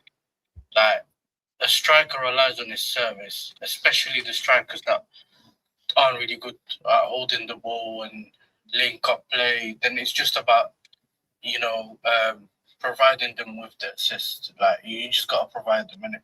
And with Gyökeres, he's a striker that he doesn't just do the runs in behind. He's also one of them strikers that likes to go wide, get the through ball ahead of him, and then he runs towards the ball. So, if you look at those things, I've said this before Gyökeres came, and when we found out you were linked to Gyökeres, my thing was always that you guys have to, Arteta has to adapt the system to get the best out of Gyökeres. You know what I'm saying? It's not something where you just bring him in and he can do a job. That's usually for false 9 systems and stuff like that. And I think he's not a false.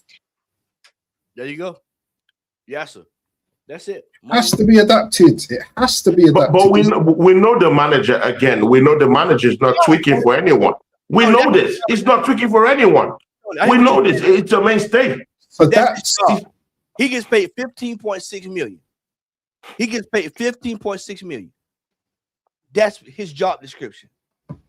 When you get a top flight player and he's coming in and your boss is saying, hey, this is the player I'm getting for you, I've got to figure out a way to make this work. I've got to figure out a way to make this work. The fact that he's not trying that tells me there's something going on there with why he does not want to do that. That's my concern. If Jokers was doing the same thing Eddie Nketiah was doing when Eddie was getting all these chances and we would say King of Zamunda singing. Okay. You know, Kai Havertz bumming the ball off his shoulder, missing the ball completely. Then I would say, you know what? Yeah, man, it's issue. This brother's coming in. He's played a complete game of football, and he has not received the pass. Not received the pass. Look at this Abs. Right here. Minute. Oh, yeah. He's not received a pass, Tony. And look where he's at majority of the game. Against Brugge. This is why I said this manager, this was a seed. Berta was real slick. He's sitting there. He wants to see what can you do with this. You're a manager. Show me you can manage. Because if you can manage, you can find a way to get the best out of this player. He's done everything he could to make sure Havertz was successful at his football club. He's done everything to make sure Mikel Merino was successful. He took him from the midfield to the front. Hell, now you even got no guard playing defense, which is probably going to happen in the next week or two. If one of these players get hurt, he's going to be playing defense again. No guard. The reality of this is not, is the player suited for the system? It's will the manager suit the system to the player? Because I set up last night and watched hours and hours and hours and hours and hours. I do this all the time. Bants know this. We do it all the time. This ain't just we sitting up once. We work with 3, 4, 5 nights a week. We sit around watching ball. I'm telling you now, if Harry Kane was to walk out of Bayern Munich today and left, Bayern Munich would come over here. They would take him. They would take him over there, and we having a whole different discussion. If Jokers walked out of this team today, all these people running around here talking about, oh, yeah, he tried to, because they know he's a goal scorer. He's a goal scorer. It's a proven fact. I have no problem with that. I'm just saying he needs to give us something more. We know the system isn't working for him. Just fine, give us something. Give us something. I'm not, bro. Even the runs he makes. Even the runs he makes, I don't see inspired by confidence. That's what I'm saying. His confidence level has dropped so badly that even the same players he's playing with can't even trust him with the ball. I'm sorry, Matty. You have to give me something, bro. He shouldn't be starting it. I agree with you. I completely agree with everything you said. It's true. There's no questions about that. But again, when you watched him play against Wolves, did you see the same question I asked our brother Wafu Don? Did you see any confidence in him at the times he got the ball? Tony, the manager saying, according to this, the manager saying the same thing I'm saying. Look here. Look right here. The manager saying the same thing I'm saying. The manager saying the same thing I'm saying.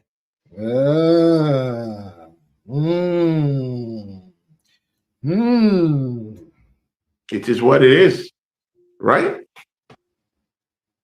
Because there's no way you telling me you got a strike out there, y'all ain't passing to him.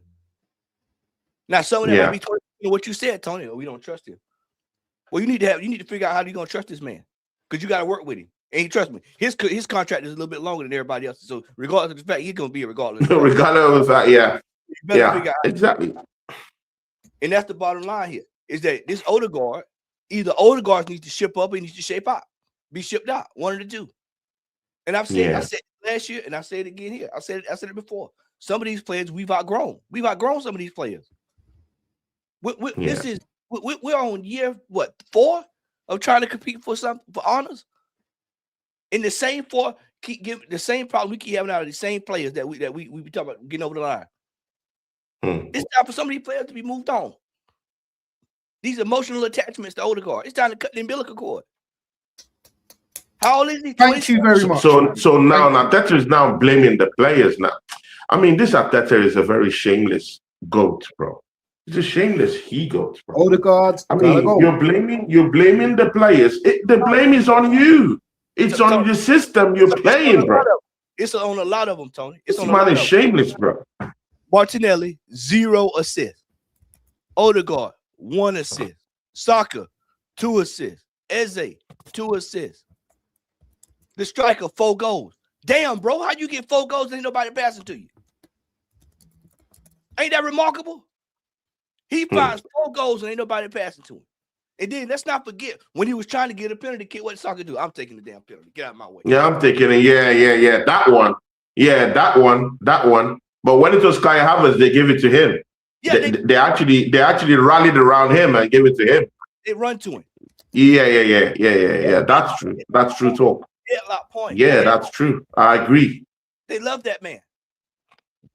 And then Jokers comes in. The plan was Havertz was going to be the man this year. Jokers would probably come in behind him, but see, everything flipped. And so you got to sense, hey, let's figure out how to make this work. You got a brother. You got this brother here. All you got to do is feed the striker. The man can't eat if you don't feed him. Say that again. Hey, the man can't eat if you don't feed him. You can't feed him with a closed hand. You can't eat with a closed hand, man. The man needs to be fed. Feed the beast. Feed the beast. Feed the beast. Might get a different result. I mean, I hear you, but again, you can look at it from from different sides, because Matty, I want to win the title. I'm tired, bro. I mean, you know how many years we've been going through this, man. I mean, I want to win the title. If Gyökeres is not scoring, this is the matter I'm talking about. If he's not scoring goals, then let's use the ones that even know the system a bit, that could give us an extra bit of something going forward. How about that? That's what I'm just saying. I've not criticized the player, like critiquing him, like I've not been so hard on him. I'm just saying, hey, you're a victim of circumstances, a victim of this system. And I understand that. I clearly get it. And you're not really giving me goals to be able to kind of like portray you in a different kind of light. So this is what I'm going to say. You could start in some certain games. Merino starting some certain games. Jesus starting some certain games. And someone will come in from the bench. I mean, let's mix it up a little bit. Since Gyökeres isn't really there and we're fighting for the title, maybe if we're not fighting for the title, that's a different thing altogether. We could use Gyökeres all we want and try all the old experiments we want on him. But right now, nothing is happening. The big sharks are behind us. Instead of bickering about that, let's try and get something going on. How about that? Or should we just allow everything to just collapse again for the 4th time? While trying to shoehorn Gyökeres into the team and he's not scoring goals? Tony, in that you have to go back, what you just said, you have to go back, and I always tell you this all the time, whether we're on the phone or off the phone. I say this all the time. You have to step back 300,000 feet and look at the situation. The question that needs to be asked is, why are we finding ourselves in this same problem, having this same problem every year, regardless of the fact? Because the players that we're saying are the same players that's they bottled 8 points. They bottled 2. They finished behind 14. And now we're having the same problem where they've erased 6. Now they're down to 2. The only difference is the new player came in the door. Two or three new players coming. Go ahead. When's the last player that scored 20 goals? When's the last striker that scored 20 goals for Arsenal? Aubameyang. And what did Arteta do with him? Right there. Played him, done that, but he also played him as a left wing back. So it can't just be the player, Tony. What about Pepe? Lacazette? Yeah.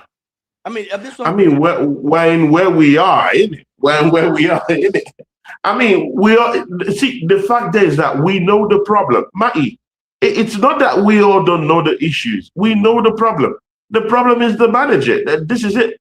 But the manager is not going anywhere soon, and that's where the real issue lies. He's going nowhere. So somehow we have to make use of what we need. He will if the fans come together. He will if fans listen. If the fans come together, yeah. Remember, Tony, you were saying to me, yeah, where is the plaques? You man are in the UK, yeah. Yeah, in London, yeah. No one. Yeah? If Absolutely we come no one with the together placard. as a fan base, yeah, that guy will be out of here. Yeah, it doesn't matter what the cronkies say. You know, if it's the media, yeah, you see the media, people are in the stands leaving early, people are putting up plaques. The guy's gone because we cannot go another 10 years. Because you know what, Big Steve on the Big Six yesterday, season, he said this: if Arsenal don't win the league this season, yeah, they will never win it. Look, Tony. I mean, not We're Tony. getting older. Yeah, go on. Share this right here. This is it right here.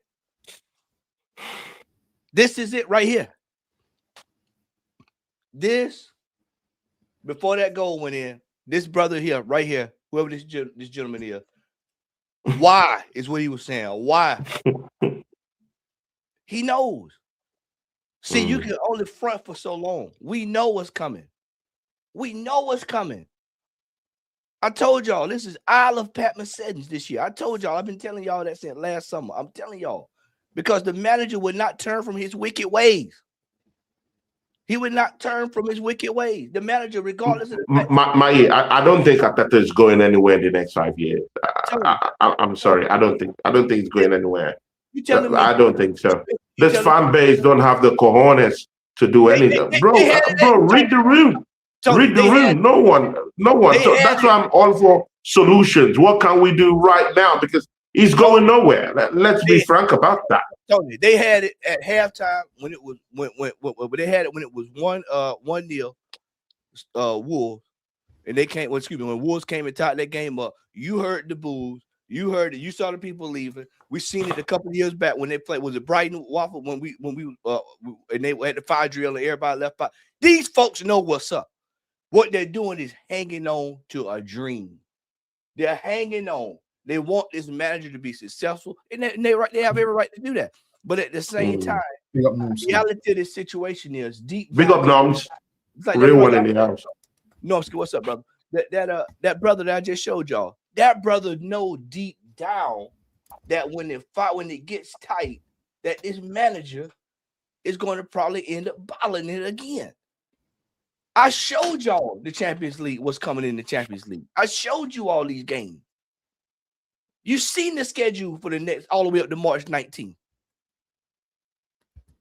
Norski's right here. I talked to him for about an hour, him and Shane, after I got off the air. And I asked him the same question I asked you.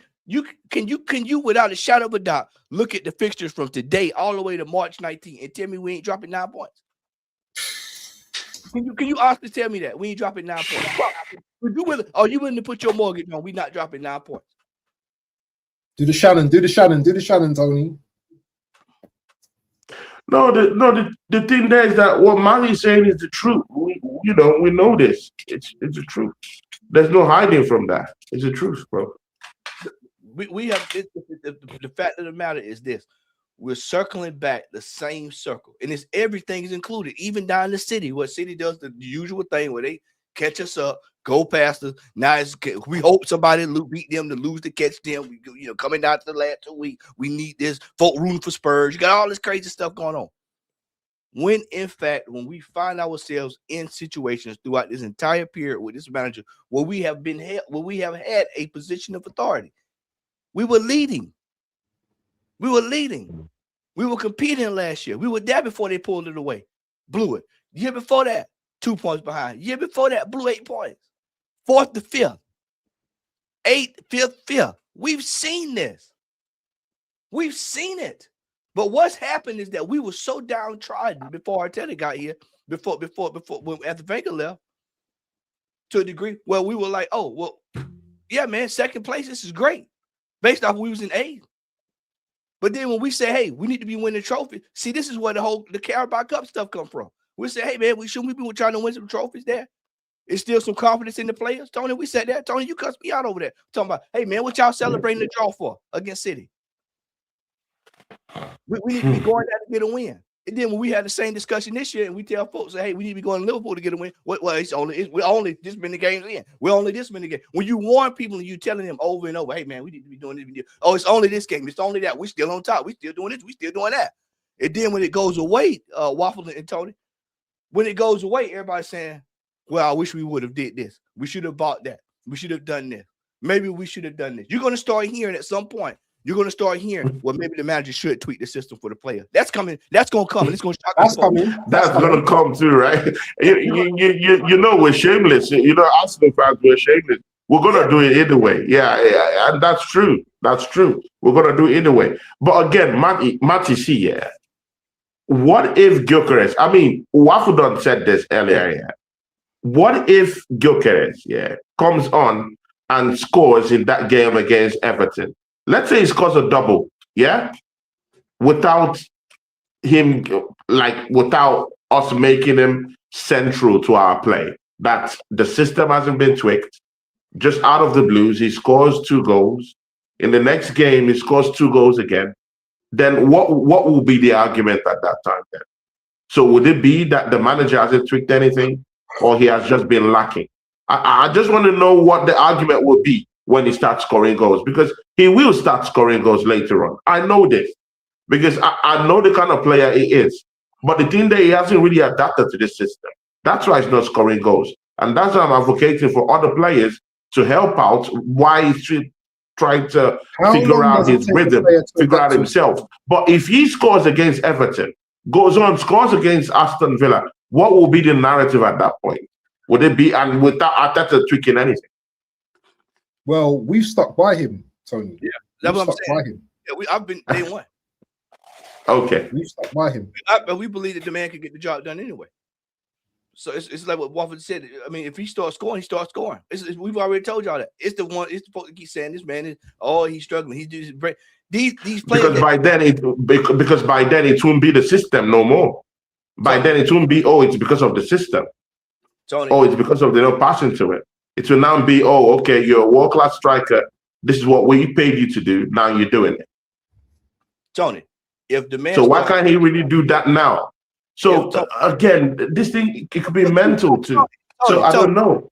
Tony, if you're asking me that question based off of the information and what I've given you, then that would just support everything that I've said, because that means no assist from Martinelli, 1 assist from Odegaard, 2 assists from Saka, 2 assists from Eze, 4 from Declan Rice, 3 from Marino, and all of a sudden he starts scoring next game. What does that tell you they've done?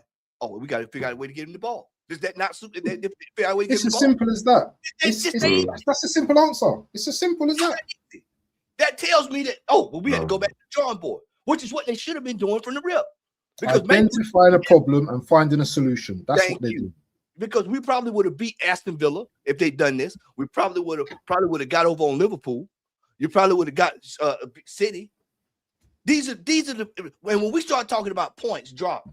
How many times have Tony throughout the years that you know me, I've told you cannot be throwing away points early in the season because it catches. Yeah, sure. And we've dropped points already. We dropped massive points already. Massive. And when you look at that game, and people think that we're going seriously crazy. They're saying, "Oh, well, you guys like this brother in the chat. Oh, well, y'all are saying this and that." No, we're telling you all that when we play games against Wolves, and you see that kind of result, and then you wonder in March when we drop points against drop points against a Palace or whatever, and then you say, "Well, how did this happen?" It was happening all along. You just because it's at the end of the season. This is what our fan base do every year. Okay. Mai, what is the solution now? Because this is the thing. I'm all for the bigger picture. I want to win the trophy. Yeah, I want to win the league title, bro. Mai, what do we do now? Gyökeres isn't firing on all cylinders. The manager is stubborn enough. We know this manager. I want the manager out. But no, bro, as far as I'm concerned, this Arsenal fans I'm seeing right now, they don't want him out. They want him there. So we're stuck with the manager. So this is the thing. We're stuck with this guy. Yeah, because I can't lie to myself. This is the truth. It's what we're dealing with. The man is going nowhere. Bro, have you taken a look at, bro, even with that embarrassing performance against Wolves, have you seen the people back this guy up in the media, bro? It's because we won the game. They've backed him up, bro. These people have backed him up. So it's a bigger fight than both me and you would win. Tony, I got a phone call from somebody walking out of the stadium on Saturday night with people around him.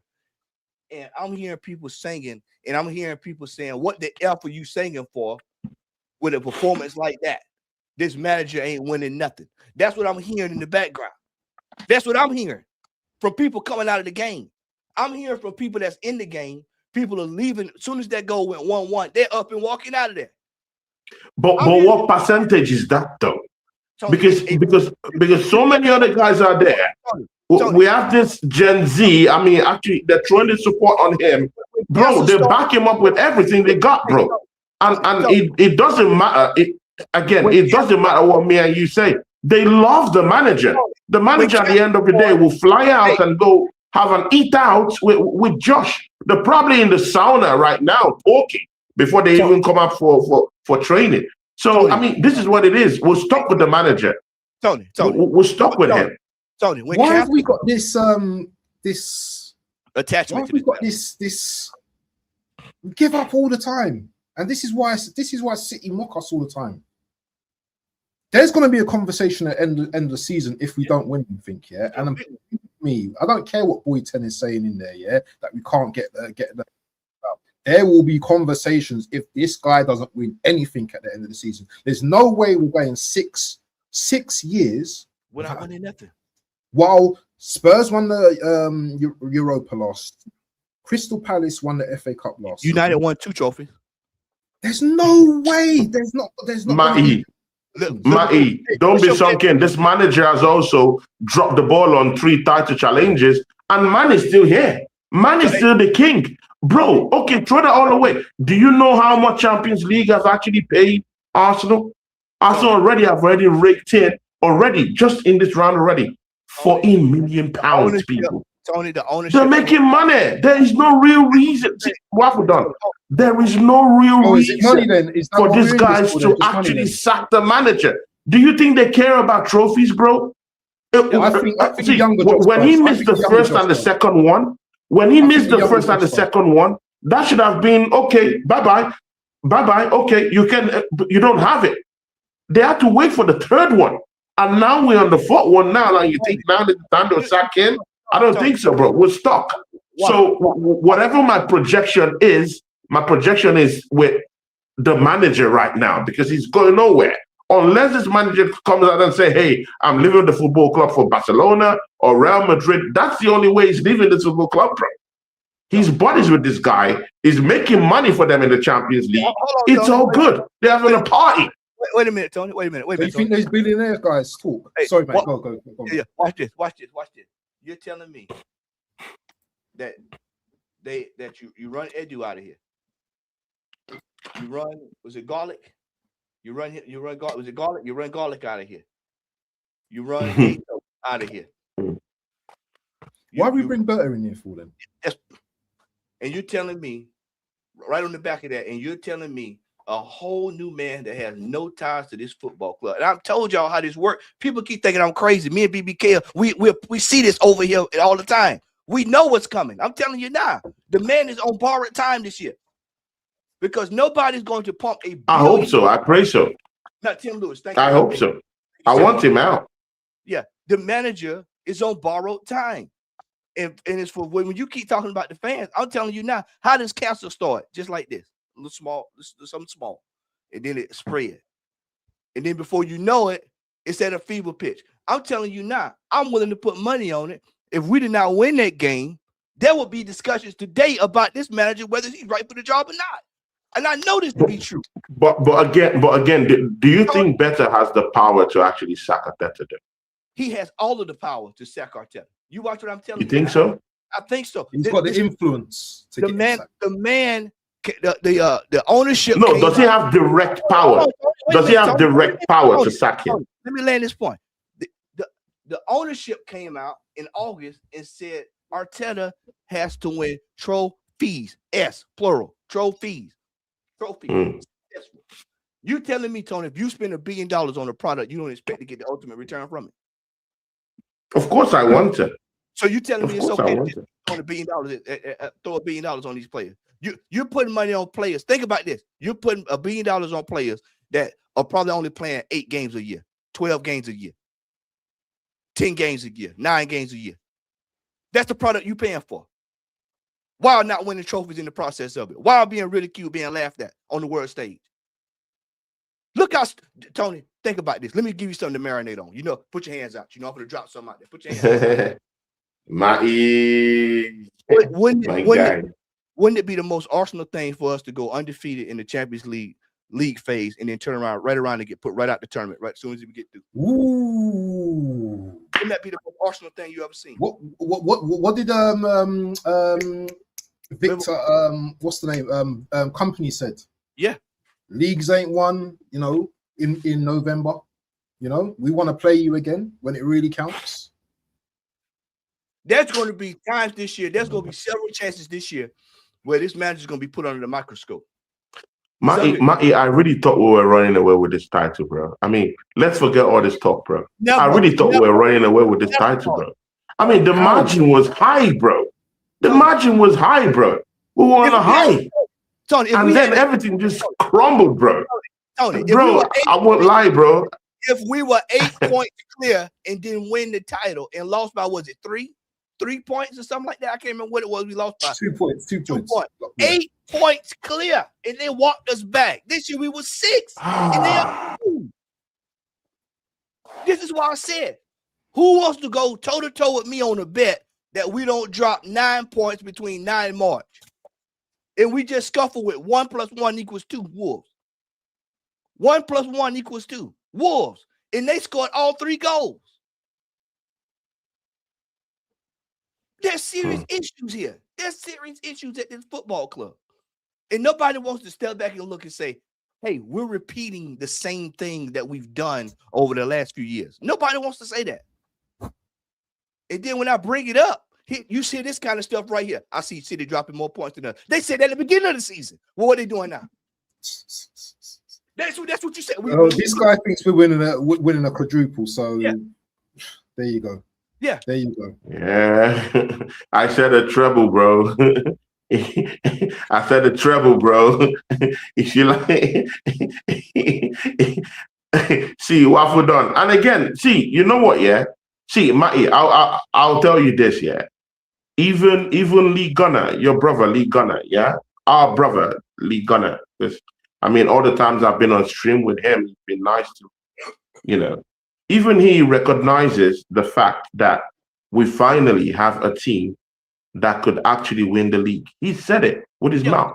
2 weeks ago, he had an argument with a Chelsea fan, and he said it, that we have a team that could actually win the league. He said it. So if the king of the dark side, has already said that, I don't care what any other person said. You know, I think, and I will still reiterate that point that I've been saying since, I don't trust in the manager. I trust in the players to bail us out. That's what I've been saying all season. Yeah. I trust that the players that we've gotten right now from Andre Berta's summer transfer will be key to us winning the season. But I've also said that Mikel Arteta can also destroy those building blocks. And I'm sorry, he started it again. He's trying to run down players. Timber, run him down. Rice, already knackered even before mid-season. Injuries galore. Gyökeres isn't scoring goals. Martinelli isn't having any form whatsoever in the Premier League. Trossard is in and out of injury.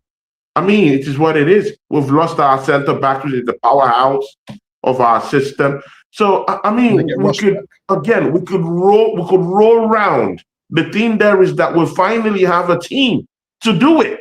I know it, that we have that team to do it. For crying out loud, we brought Eze in.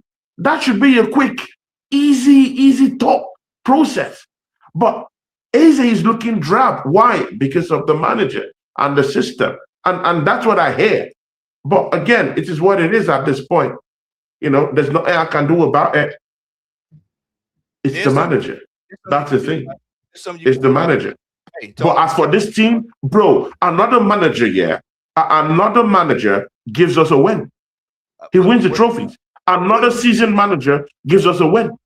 What have we been saying? Another manager. A Glasner uses this team to win the league. I'm sorry, bro. He can't. You could get Stevie Wonder. You can get. They would use this team to win the league, bro. You can get Bobby Brown. What? You see how they win the league with this team. This manager, as I've told you, all the way back. That circles all the way back to the Yokers. He can't get the best out. Can't get the best out of that. And I've said this on streams before. Saliba signed renewed for what, 5 years? You better go ask Bird what he showed him to make him do that. We can't keep buying players as well. Yeah, we're not rotating.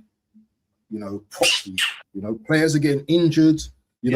Start of the season. Yeah, we should have been doing much more rotation, but now it's forced rotation, and it's the same thing year in, year out. Yesterday, Arteta doesn't even understand what rotation means.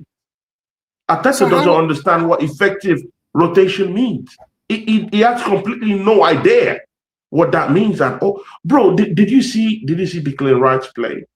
Did you see how knackered he is already, bro? Bro, did you see how? Bro, man is gasping for air, bro. Man is gasping for air. See, I couldn't believe it, bro. People are looking. Bro, I said we're gonna win a couple of trophies this season, and that's due to the team we have and due to the depth. Bro, I've been on shows with Matty, summer transfer windows, January transfer windows, and I'm sure Matty will remember this because that was the last time he did transfer window show. That's 2 years ago. That's 2 years ago. Bro, we have to wait till midnight and no signings on. There was a time three seasons ago, it was only Trossard that came. The next one, no one came. The next one, no one came. He just said, Tony, even before the window slammed shut, he just said, forget it. That before Better came. Forget it. Let's just don't do any more of these shows again.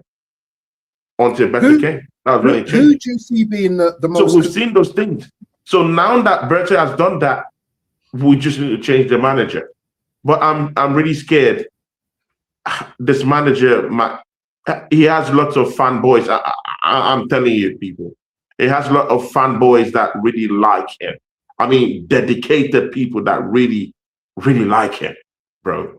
And none of those people are getting any placards out. And they will drown out any shouts, that they discern it's coming for Arteta. And this is the truth. Many people believe that this manager can do no evil, But who would you trust? What it is. We are where we are. Sorry, Tony. Who would you trust to win 10 games in a row right now? Because I think Man City are on 5 games unbeaten right now. Would you trust us to win the next 10 games, or would you trust Man City to win the next 10 games? And they've got, I'm not going to say an easy run, but if you look at fixtures,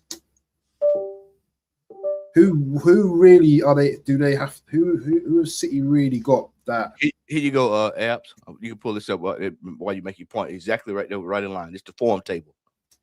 Look at the form table. Oh wow. 5th after Everton. So that game, on Saturday is going to be a tough game. It might not be as tough as you think it might gonna be, though. They look at Watford has opened his eyes to look at me because actually they're gonna be missing lots of players. They got 2 players that from the African contingent are going to the African Nations Cup. Gaye is also part of them. Yeah, good player. Ndiaye, sorry. They also have Grealish that's injured now, and he won't be playing. He has been outrightly ruled out from that game. The other guy? They got someone else as well. And Drisby Hall is not going, and that's one of the standout players this season. So Arsenal Christmas, has been coming early for Arsenal. So they might just go there and do minimal work. But I still think they might, pack the bus, and that'll be the bigger problem. Because the manager struggles to break low blocks, and that'll be the bigger problem. In fact, it's even more better they even come up with the Grealish and with the others, because they will come out to play and they won't pack the bus. But right now that those players are all out, they 100% they'll pack the bus, and that'll be Arteta's problem now. You know what the concerning part about that, Tony? I agree with everything you said, but I want to do what the concerning part about this is. We played Wolves this weekend, who is destitute. 2 points. We get ready to play Everton. That's for all intents and purposes better than Wolves. And they lost. They lost to Chelsea. Yeah, so they're going to be more hungrier. Yeah, you know, the wood stick has been taken. You know, Moises got the stick out, and he's cracking the whip. So you know what's coming. Get in their faces, you know, make it physical. This is what when the reality of and you got, you know, your brother there, your boy 10, he wants to try to see the bright side of everything. You know, in spite of, well, we're gonna do this. We're gonna do it in spite of. Y'all bear with me. Bear with me, brothers. Pull it this way. We're gonna pull it up this way. There we go. No, I just had it. That's the one I want right there. That's the one I want right there. Because see, this is what happened with our fan base all the time. They always go, "Oh, well, man, you think this, you think that." Then when it happened, everybody's like, "Oh, well, wait a minute." Because see, you got Everton, Brighton, Villa. There's some tough fixtures there, brother. Brighton come to play as well. 20, 27, 3 days later. This is the kicker. Then you go to January. It don't stop. The hits keep on. My God, bro. The hits keep on. The beat. Bournemouth then Liverpool. You saw Bournemouth against Man United. Yeah. Yesterday, yeah. Yeah, they put September. They don't stop playing. They don't stop playing. Yeah. Oh, Liverpool, who's in form? They're back. The boogeyman, they're back. Everybody laughed and wrote them. Oh man, nobody studying Liverpool. They're just going on about their business like they did last year. Remember they did that last year. They were way back there. Everybody studying Liverpool. And all of a sudden you look, and they come passing you. Yeah, I mean they're 8 points behind now, right? That 8 points is not so far as people think it is. Tony, what about Forrest? What about Forrest? Old Dice never had offense before in this team. Oh, he got offense now. Now he got offense. You think he ready to shut up shop? Shut up shop? Oh, Manchester United. 4 goals yesterday. United ain't gonna make it easy coming to Arsenal either. No. They're not gonna make it easy. Hey, let's keep it a buck. We got very lucky when we played them at the beginning of the season this year. Because if they could have put it together then, we was in trouble there. That was 2-3. 10 men United last year. Then you look at Leeds. You want to go to Leeds right now? You want to go to Leeds with what Leeds doing right now? That's on the road, bro. Oh, yeah, bro. Even that Leeds game, bro. Oh my Ellen Road, Forest, and Stadium of Light. Yeah. Don't underestimate. Wait a minute. Let's go to February. Oh, Sunderland again. And you see how much trouble they gave Newcastle? Sunderland. That's a fighting team. Oh my God, Sunderland. Oh Jesus Christ, bro. Brentford, they'll play this time. They're at home, so they're gonna play. They'll play this time when we go to Brentford. They'll play. They'll be ready to play this time. Then you look at Spurs. Oh, you think Spurs for to show up the same way they showed up? You think they're crying for to tolerate that? If you don't win that game, they'll sack you. They might have a new manager by then. Yeah, I said that. Yeah, if they're not up to snuff by then, they'll sack you. And that might be the manager. Look at Chelsea down there. Shout out to Yasser. People keep writing off Chelsea. People keep writing off Chelsea. And all Chelsea do is find a way to get right back. I got the analogy. They hang outside the club waiting for you to waiting to get in when they get in. And then when they get in, when they do come in, they come in with a bang. They'll go from 4th to 2nd, and you wonder how the hell did it happen? They do this all the time. They do it all the time. Nobody wants to take that serious. Then you get the March. These are all. Where did we fall apart last year? These kind of games. Yeah. Wolves, Everton again, Brighton. Matty. Who's more inclined, out of the attacking options? Because if we're gonna go through all this game, We need a machine to start scoring goals. Yeah. Which of the striking options do you think we have right now that can help us for the bigger picture right now in all these games? This manager is going to have to look within. And if you've seen teams like Leeds, let's get to the elephant in the room. Put your hands out. Put your hands out. I'm going to ask you a question. How is it that Pep Guardiola? I miss my people. How is it that Pep Guardiola changes his system to suit Gyökeres not Gyökeres, but Haaland on the spot Sunday, and you saw what happened? He changed it on the spot. Made one or two substitutions. What did he do? He changed it on the spot.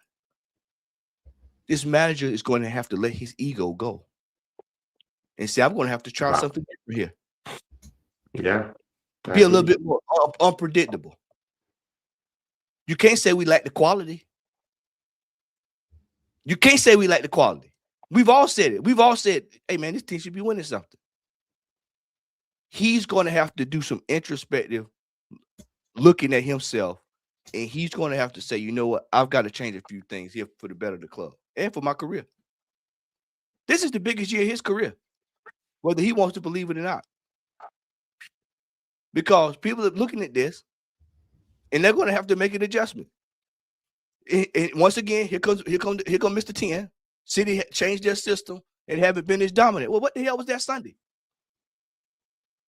at Palace? 3-0. They have literally. This is how people get their feelings hurt towards the end of the year, because you get walked down, and then when it happens, you're like, "Well, how did this happen?" Then it's sack the manager. Then it's well, how we having these problems? Then it's we can looking around. Everybody's trying to look around and point. But again, Matty, there's some cracks coming to that Man City team very soon. Doku, I just saw that Doku will be out until January 1st, bro. That's about maybe 2 weeks, maybe 2 weeks out or something like that. So injuries is starting to creep into that Man City team. Because right now, I mean, Waffle Dom might be laughing at me right now, but I'm latching onto Matty. I mean, you see, while all this conversations is going on, I'm looking at the bigger picture. I want to win the title, bro. So I'm looking at. We all want to win it. We all want to win it, man. I know. So I want to latch onto any bit of shamelessness that I could get right now. Doku is injured. I'm hoping Czechia and all these other guys get injured, bro.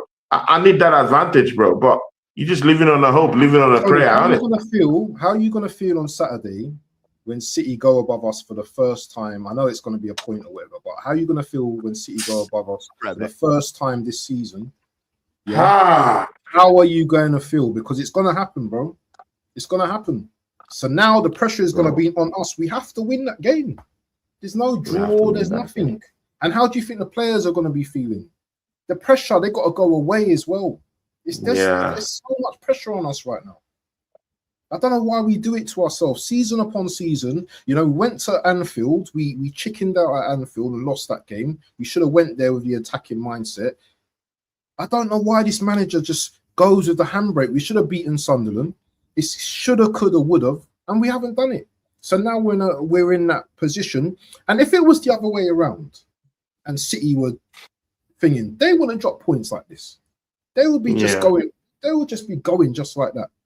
If they had our defense as good as it was, they wouldn't be losing games. They would be going into games and just beating teams. But for some reason, we're sitting here and we're accepting already that City now. Yeah, you saw that. I don't know if you heard that message from Onome in my and I sent it in the group chat.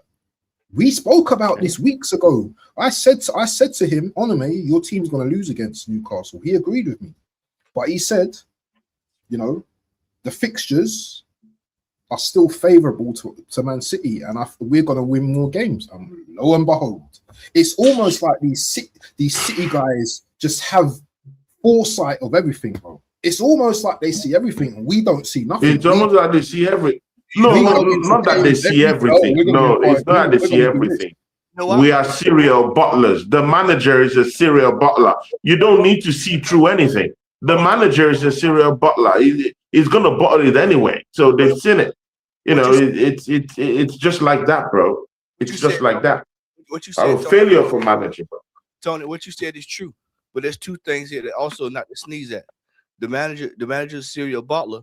Number three, actually. Two, they've been through this before. They've had to watch us, 8 points behind. They've seen it. 6 points behind, 2 points behind. They've seen it. They've done it. They've lived it. They breathed it. They drunk it. Arteta ain't done it. Number three, this is gonna knock it. I got another gift for y'all. I have another gift. You can take this and run with it too. Everybody's talking about this AFCON. Well, when we was 8 points clear, it was a World Cup year. And what happened? Mic drop. And what happened? The reality of this God, bro. I said it earlier this year. I said the key to winning being successful this year is two things. Three, this manager has to be willing to adapt and change on the fly. Two, our players have to be healthy. And then three, we have to be consistent. We have to be consistent. Matty, sorry. Did you see what Giroud said? No, what did he say?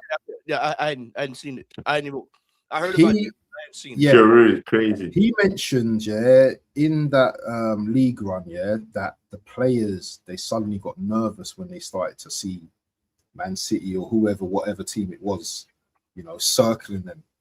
And for me, it just seems like this is a constant for this club. It just, they see another team circling, and then all of a sudden, they just lose it, bro.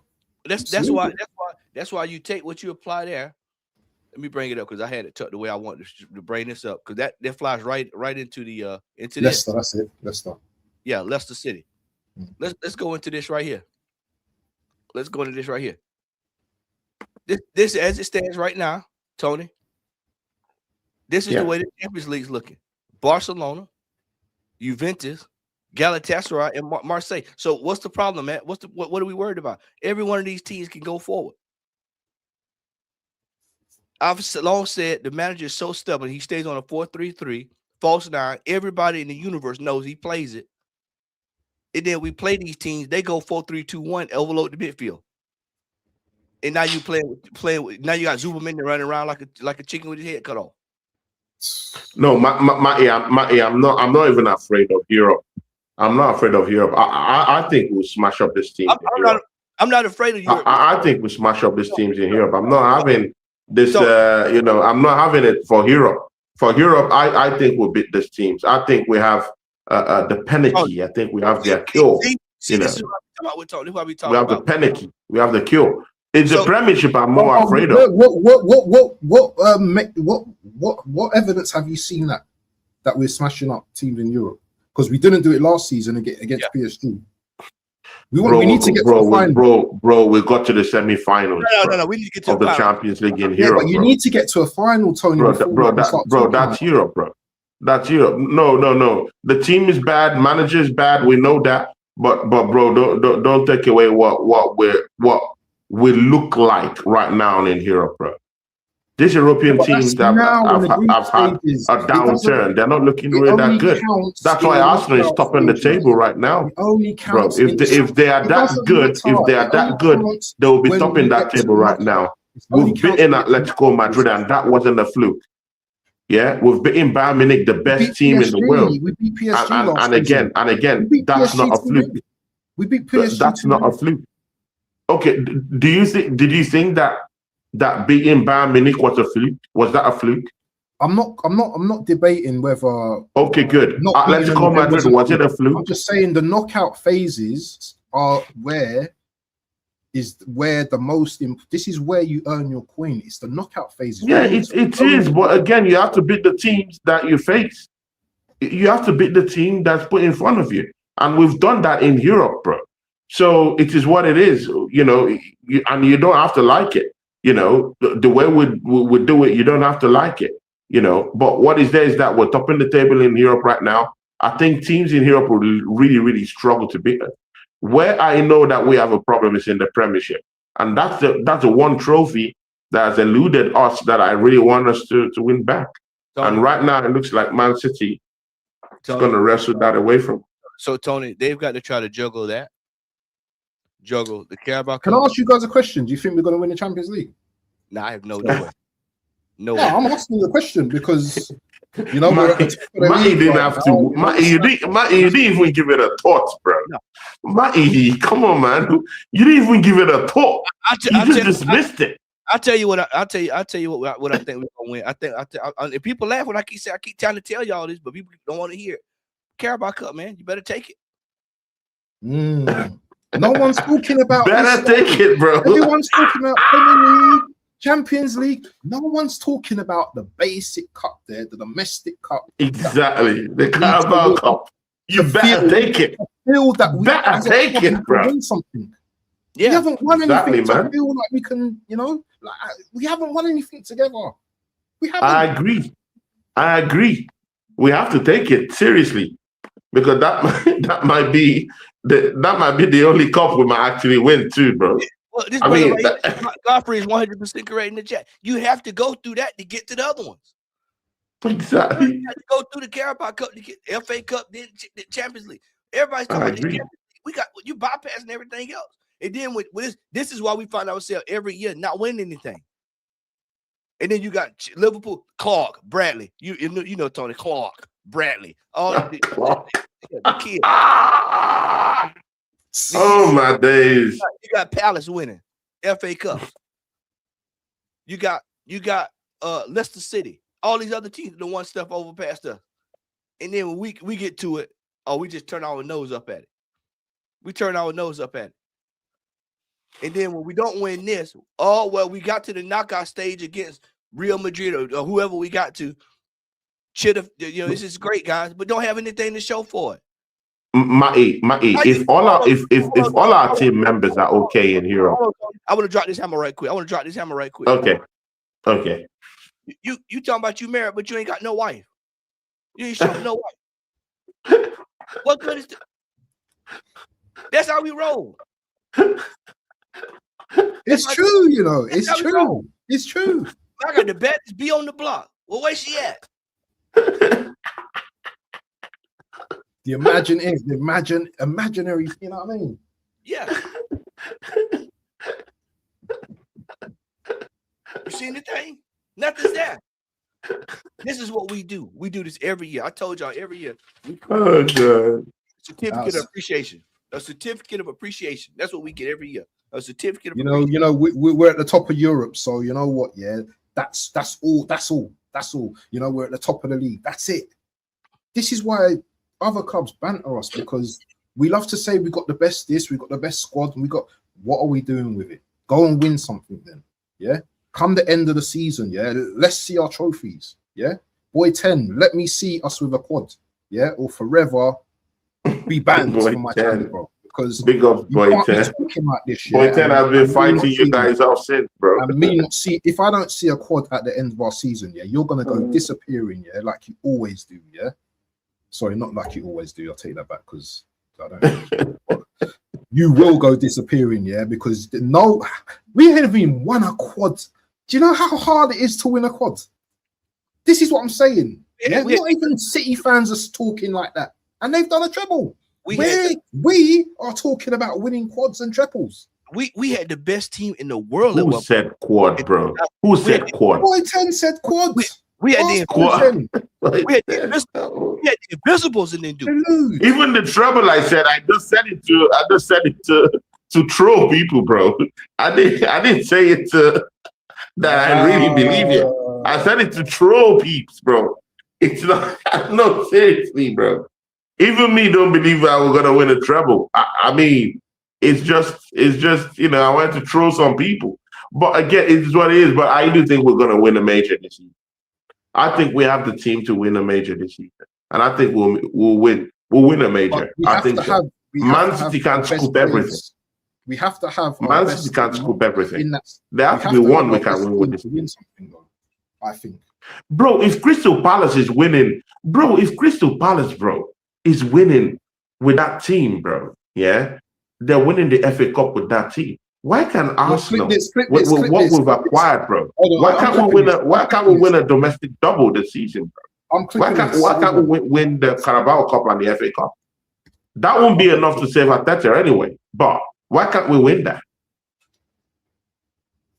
If Crystal Palace is winning the FA Cup, if we win the quads, boy 10, yeah, I will pay to come to your country and shake your hand, yeah. Yeah, that's what I will do. Yeah, I will get on a plane.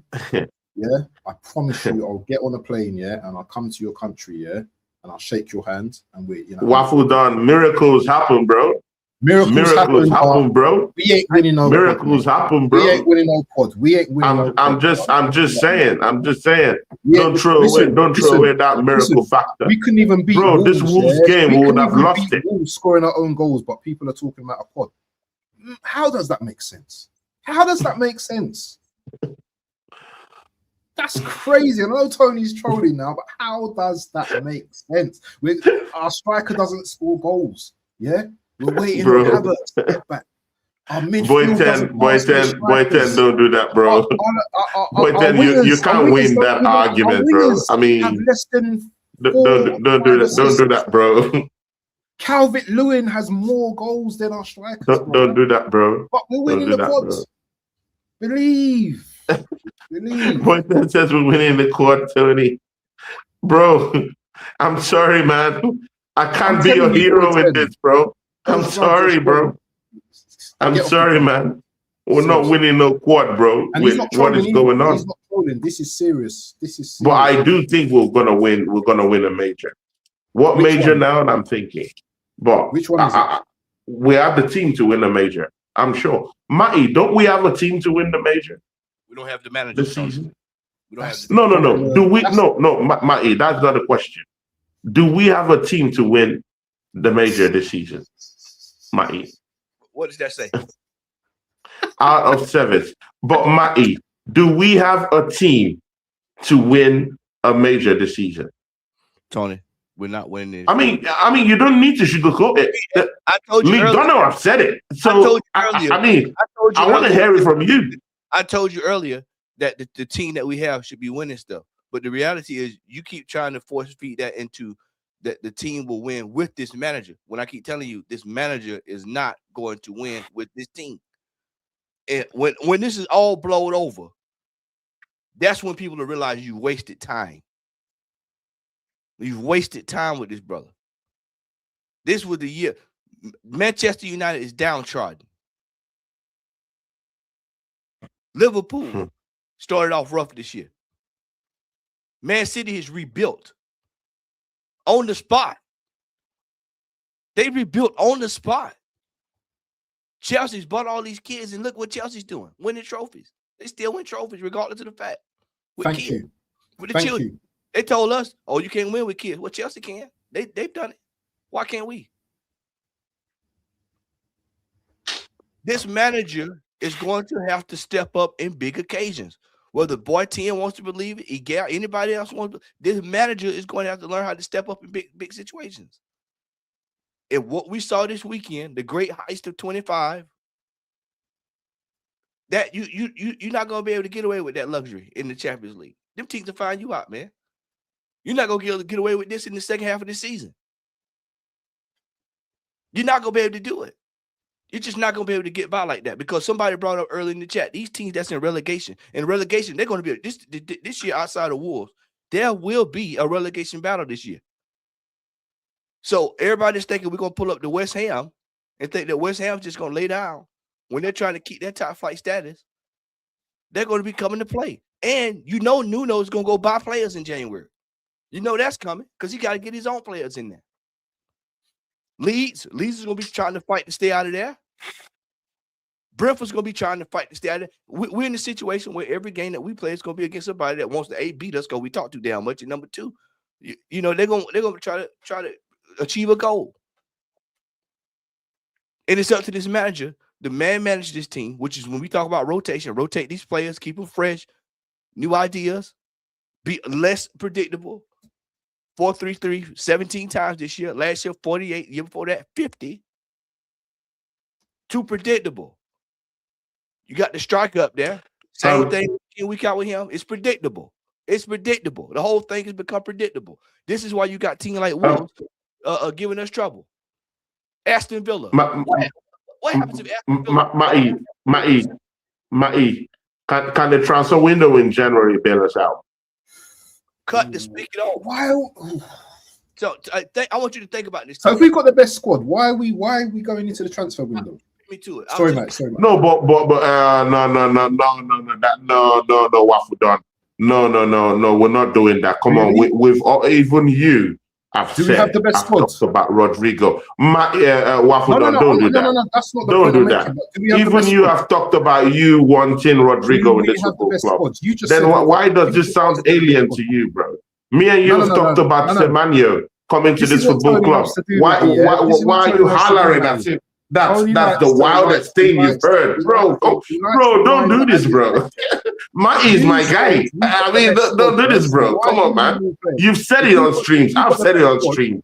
Why is that a wild? Why is that a wild take? I've never said we've got the best squad. No. You're going for hypotheticals now. I'm saying, me and you have been on shows where you've talked about Rodrigo coming in through the transfer window.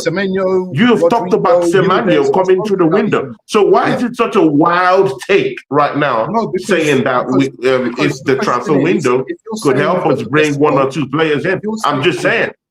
But if you're saying we've got the best squad, why do we need to bring in more players then? That's my question. Because it doesn't translate to that left-hand side. It doesn't translate to that left-hand side. We still need one more midfielder, bro.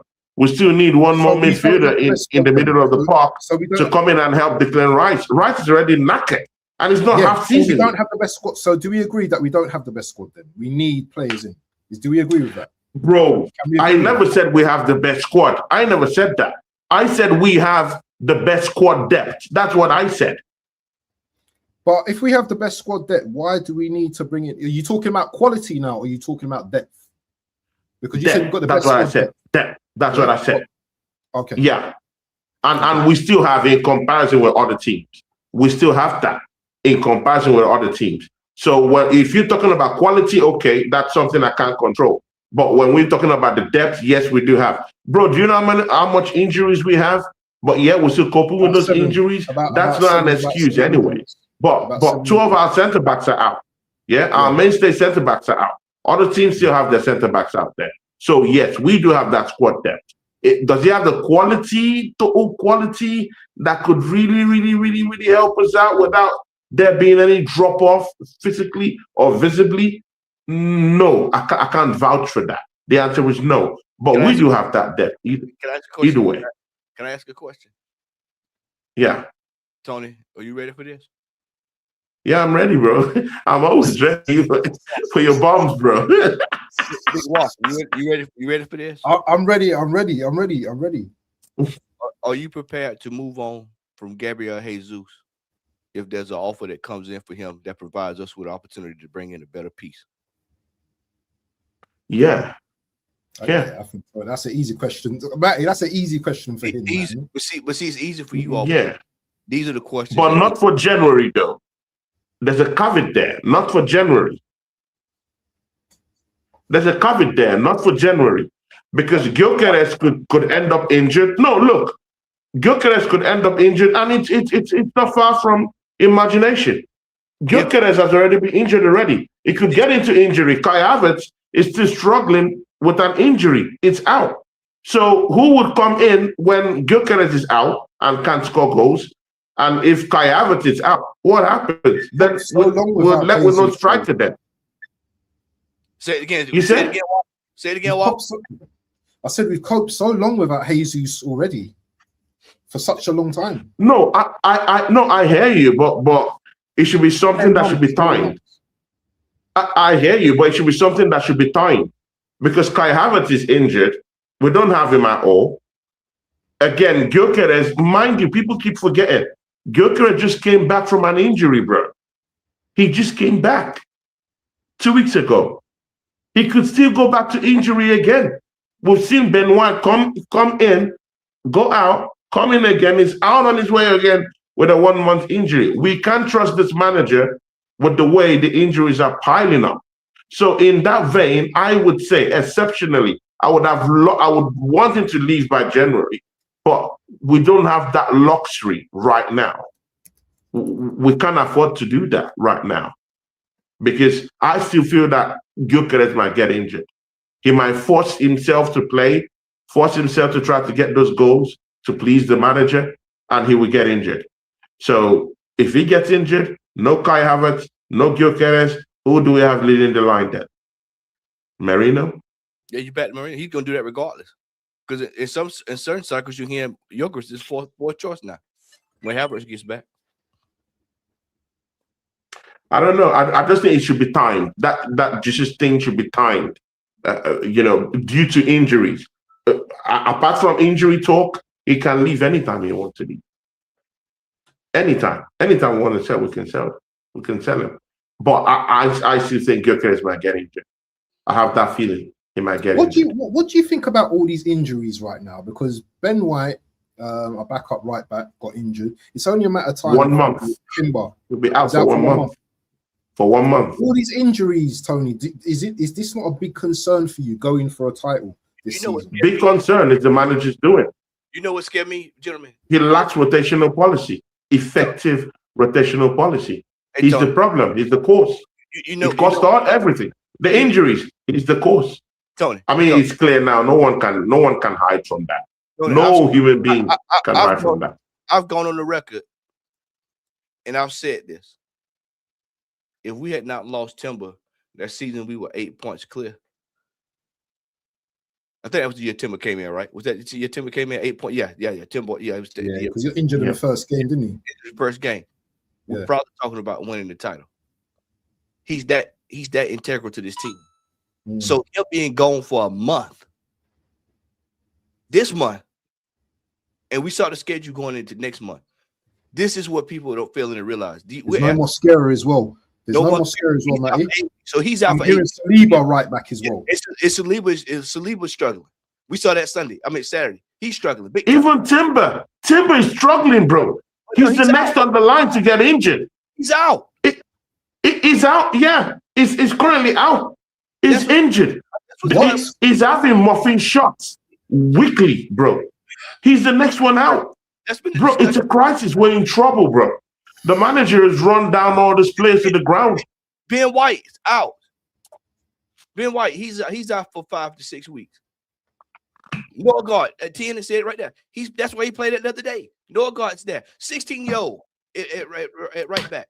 Yeah. 16-year-old right now at right back. Not in midfield, not attacking. You talking to the defense. This is where we at. This is why when I tell you all, when I break this thing down and I tell y'all that even when these players come back, look at the situations they're coming back into. They're coming into games where we're either 1 point off or either 1 point behind or 2 points behind or 3 points behind, or if the game is a magnitude, massive magnitude. They don't have time to get bedded in. They don't really have time to kind of get back up to speed. You're just throwing them back out there. They get re-injured and then rehash. Now I'm gonna tell you something, Tony. With what you said with Jesus, the most dangerous thing with Jesus is if he gets injured again, you're not getting anything for him. You're gonna wind up having to let him go on a free. And that's another contract. How many times did we used to sit there and talk about players winding down contracts and we playing out for Croc players? The one thing I can say is that at least Berta will cut the check off real quick. He'll figure out a way to find a mutual agreement to get the person out of there. But that's the problem we got. Yeah, then we'll be risking trying to even win the title at all with no backup striker at all. Havertz is coming off with the grade 3. Look at Saka. Grade 3 hamstring injury. He's not going to be the player that people think he's going to be. And I'm not wishing that on him. I just know that grade 3 hamstring injuries are rough. That's off the bone, man. That's surgery. Yeah, that's true. Yeah, that's true. So he's got to get up to speed. And then if you don't think that that's going to become an issue, because once you had that kind of injury, you overcompensate. Look at Ben White. Ben White had the same problem. Yeah. He had the same problem. Surgery, what happened? A hamstring. Nice hamstring. It's cold. It's the worst. And you know this being a ref. This the part of the season where you see all the injuries. Cold because of the cold weather. Yeah, it's cold. Yeah, exactly. Yeah. I mean, you asking for sprains and niggles. This next 2 months are critical, man. These next 2 months are really critical. This is why I say the Carabao Cup is there. We're in there. We're in there. You're in the knockout stage. The discussion. We've got Palace. Yeah, we've got 2 weeks. In 2 weeks. Matty and Waffle done. Do we go to the transfer window? Wait, let's get this sorted out, guys. Yeah. Do we go to the transfer window, Matty and Waffle done? Do we go there and get some play? Because clearly we still need help. With this manager, we still need help. And what should we be getting in the January transfer window? If you guys agree that we should bring someone in. We're going to probably end up getting somebody on loan, Tony. It's going to be a loan. Who? A loan? Yeah, a loan. What? A midfielder? Either midfield or defense. Defense? Look at the injuries, Tony. But we already have enough. Tony, we already have enough in defense, bro. Injuries, Tony. Ben White is out. Mosquera's out. Saliba's is off and on. Mosquera is coming back end of December. This guy's coming back. Gabby is coming back in the next 2 weeks. Tony, he's out for 8 weeks. Mosquera's out for 8 weeks. 8 weeks. 8. No, he's coming back December. He's out for 8 weeks. That's what I'm saying. Since that injury, at least it's up to 3 weeks or so, but he should be coming at the final weeks of December. So it should start running up by the start of January. Watch this, Waffle. He's coming back, and he's going straight into playing. He's not even had a chance to get himself sorted out. You follow me? He's going to go right back the way he came. Right back. He's going to come in at the game speed and go right back out the same way he came in. He's coming in mid-January, and God, if we behind, and he comes in by having to deal with that. Magalhaes, he's off and on this year. He's had major issues this year. Saliba. And I mean, I don't have it in front of me. I can just show y'all footage where these players are not even catching these guys. Look at Marino. He can't even catch anybody. It's because of the manager's system. He's wearing these guys out. He's wearing them out as a coach. I hate to see players get flawed like this, man. Because he's not putting them in the best situation. He's not putting them in the best situation for that. We have Gabi, Saliba, and we still want to bring in another defender. Bro, I don't understand, bro. Bro, I'm tired of Arsenal, bro. I mean, this season, if we don't win anything, I'll just stop doing streams. That a problem as well. How is that possible? We have depth, but we still make that a problem. That's what me and North was saying the other day. When I sat down, I went through those formations with Norski. We were talking about players, and we got to that 4-2-3-1. I said, well, he said, well, who could you put here? And then we both thought about it. I said, well, I can't put him here because that's a liability, or somebody's injured. And I said, Norski, I said, brother, does this sound crazy? I said, does this sound like to me that we still short? He said, yeah, we're still short. The problem, and this goes back to this. Hold on, Tony. This goes back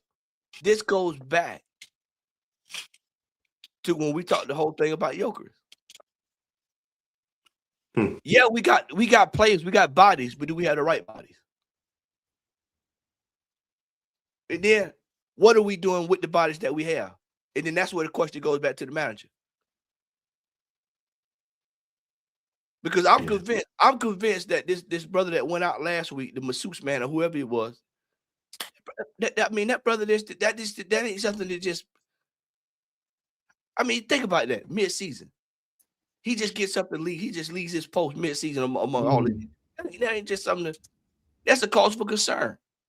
What does he know that we don't? Overworked? Overwhelmed? He's coming in. Hey, man, what's this here? Because what happens is if these players coming back and they going back out, guess who that make? That make him look bad. That makes the doctor look bad, right? Because he said, hey, these guys need about 12 weeks. Well, we need them back in 7. What did the manager say this past weekend against Wolves? What did he say? We had to what? Risk Saliba. That's what the manager said. That's what he said. I didn't say that. I didn't make that up. I'm not just pulling that out my ass. He said you could have started with your guards. Could have played your guard. Crazy, man. Waffle. Why that? See, that's the question. When I was sitting back with Lee after we got through, I asked him. I said, "Why did he start Norgard? Did anybody catch the roundabout last weekend when we was all on there trying to tell Stricto and D? We were trying to tell him. We said, "Hey, man, there's nothing wrong with playing the same team that won against Bruges. Play them this weekend. Yeah, it just moved Ben White into the middle." And the argument was, oh well, but if we don't play those players, and we lose, what are you going to say then? There's always some type of agenda, man. There's always some type of agenda. There's no reason that team couldn't have played Wolves. We probably would have got the same result, and it probably been more tolerable because you got the bench. Look, Boy 10 thinks, but again, you could criticize all those things, but again, what if these players can't even play up to 2 games? Straight away, bro. Look at Madueke. Look at Madueke. Are you not suspecting that his man is just coming back from injury, bro? I mean, we have to be careful. I mean, I don't know, bro. Bro, I'm tired with Arsenal, bro. I'm tired, bro. Because either way, we're still messing up either way. So, I mean, right now, and I'm just totally fed up. We have depth, and the depth is not depthing. I mean, bro, how can you have Nkape in your team? Yeah, Saliba, Gabi, Mosquera, and you're struggling to field just 2 decent centre backs, bro, in your team. Bro, I'm tired, bro. It's not, I mean, I'm fed up, bro. Questions have to be asked. I'm fed up. Why are we repeating the same problems that we seen last year? We saw injuries last year. We saw injuries before that. It was injuries this year. December. Why is it always this month? December, January. Look how we start same month, the same period, bro, where we get into these problems, bro. Why? I told you on the last video, on the Walking Dead video, I told y'all, I said the players came out and said that the training is worse than the game. The training is worse than the game. So if they're training that hard before the season even starts, what happens when the season starts? And then the first thing he mentions after the game this weekend, we need to go back to training because some stuff was lost. So you know, if he we made a mistake, we need to go back and train. You know, he's getting ready to drop the hammer on him. What did Timber come out and say last year? I'm in pain, but the manager doesn't see it. Shout out to Yasser. Nobody covered that. Nobody talked about that. Nobody discussed it. Brighton, they've got injuries. They're scuffling around. Spurs got injuries. Spurs, you know. Yeah. These other teams got issues. I mean, we've got to learn how to navigate this stuff. This is why I said the manager's getting paid $15.6 million. $15.6 million. Top manager, one of the top salaries in Europe. He needs to be getting in order. Needs to be getting in order. And we've got players that we know are prone to injuries. This is why I say overtrain. He's overtraining these players because these players we know, we are on record, Tony. On record, these players are known to have trouble, injury issues. Jesus, injury issues. Ben White, injury issues. Now you got Saliba now, injury issue. Joker's never had an injury in his career. Comes to Arsenal, what happened? Injury. Bro, I mean, bro. Right never, bro. Bro, you're even going too far. How about Nordgaard, bro? How about Nordgaard? Brentford captain. Read what Timbers just said. With Brentford, read what Timbers just said. Come to the football club and just dies off, bro. Even when I was injured, I had to be in the training ground at 7 a.m. for gym and analysis. Even when I was injured, I had to be in at 7 a.m. for gym. The demand never stops. Watch this. This was the one that knocked me off my seat. Abs. He'll make you do a full session again if the intensity drops 5%. And I'm telling y'all, Matty, you better send that thing to me. I need to see it. I'll send it. I'll send it. I need to see it, bro. We know who that is. It's Eddie Nketiah. That's Eddie Nketiah right there. Eddie Nketiah. Your defense is in trouble. Man, I miss it when Matty used to play that. We running more training. Matty would play that song, bro. Oh, God. Look at Boy Teddy as well. Your defense is in trouble. I don't get in the room. I don't get what's bad about this quote. Right, perfect, right on point, right behind. I like Boy 10. I mean, he's not having it with Matty, man. I mean, he's dragging with Matty at every statement, man. I mean, he's your arch nemesis, Matty. He's your arch nemesis. I mean, every Batman has a penguin. I mean, Boy 10 is your real arch nemesis, bro. Don't encourage him. Oh God, Boy 10. Easy on the father, man. Easy on the Godfather, huh? What's the outcome of this weekend anyway? Is it a win? What do you think? 2-1. I'm going 2-1. 2-1 Arsenal, yeah? 2-1. And is the thing is though, yeah, if we're still winning games, that must be a little positive though, isn't it? It'll be a bit positive this weekend because you got Lee Gunner said we're gonna lose. I'm gonna go 2-1. I'm gonna butt the trend. I'm going 2-1. It's gonna be a very tough game, but we'll win. We'll find a way to win. My concern is later on through this month. It's once we get past this, it's starting these other games. It's these games. It's like the Wolves game. It's the ones where you don't see it coming. Aston Villa in trouble. Aston Villa's gonna be major trouble. I think we'll win 3-2. And unlike other predictions down the line during the season, I do think that our defense is hella suspect now.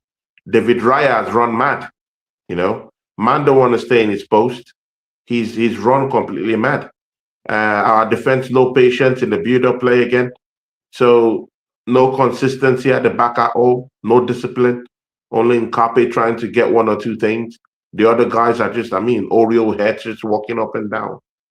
Declan Rice is knackered. I can't say the same thing about Timber. We should be expecting a downturn in his productivity anytime from now, because the manager has run him to the ground. So defensively, I think we'll start seeing some lapses here and there until Big Gabby comes back and that partnership is back, and we now finally have a leader there who can back our orders. The leader we have right now, they're doing nothing. Look at our team right now, man. Who are you seeing backing our orders right now, bro? Look at Saka, man. What is he doing? It's not backing our orders. It's not saying anything. But he's not a captain that way, though, is he? No leadership quality in him. He's more frustrated. Even look at Declan Rice. He should be physical enough to do something like that. Right now, he's knackered. He's thinking of his physicality right now, and his soul is leaving his body. When you look at, bro, just look across the pitch. There's no more leaders. So we need Big Gabby back more than we think. Yeah. I think we'll escape with a 3-2 win. That's what I think. Is it at the expense? These days, I don't see any clean sheets no more. This defense is open for business.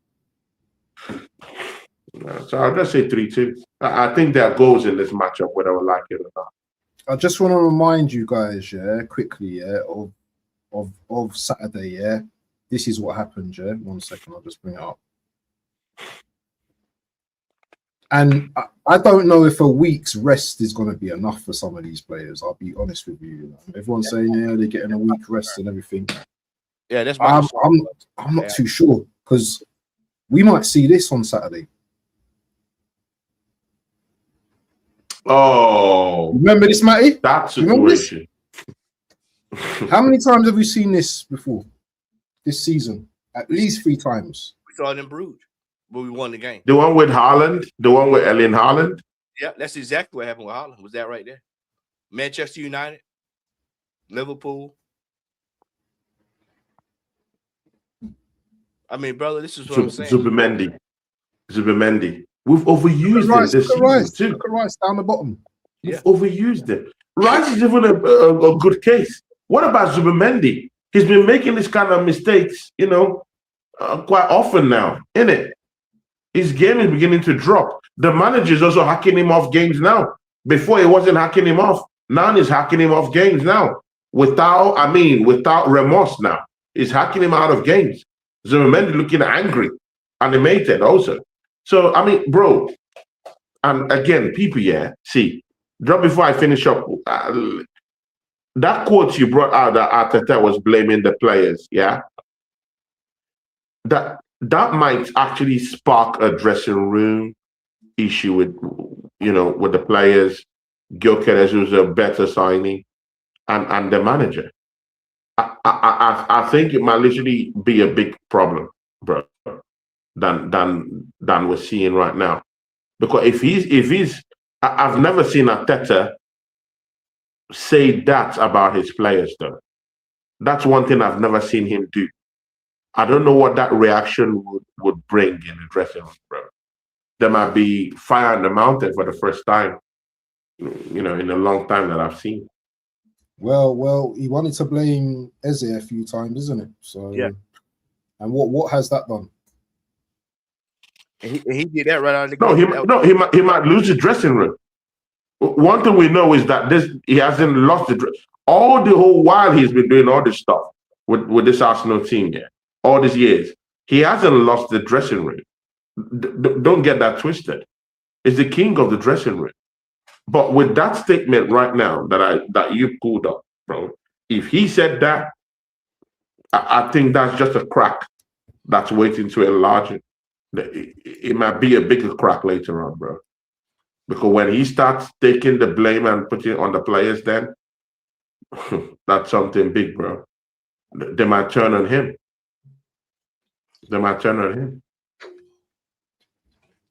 And if the results keep getting the way it's getting, then that'll be full-blown turning on.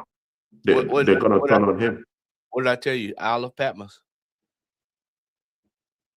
I told Norsky the seal will be open. You're starting to see these seals open up, Tony.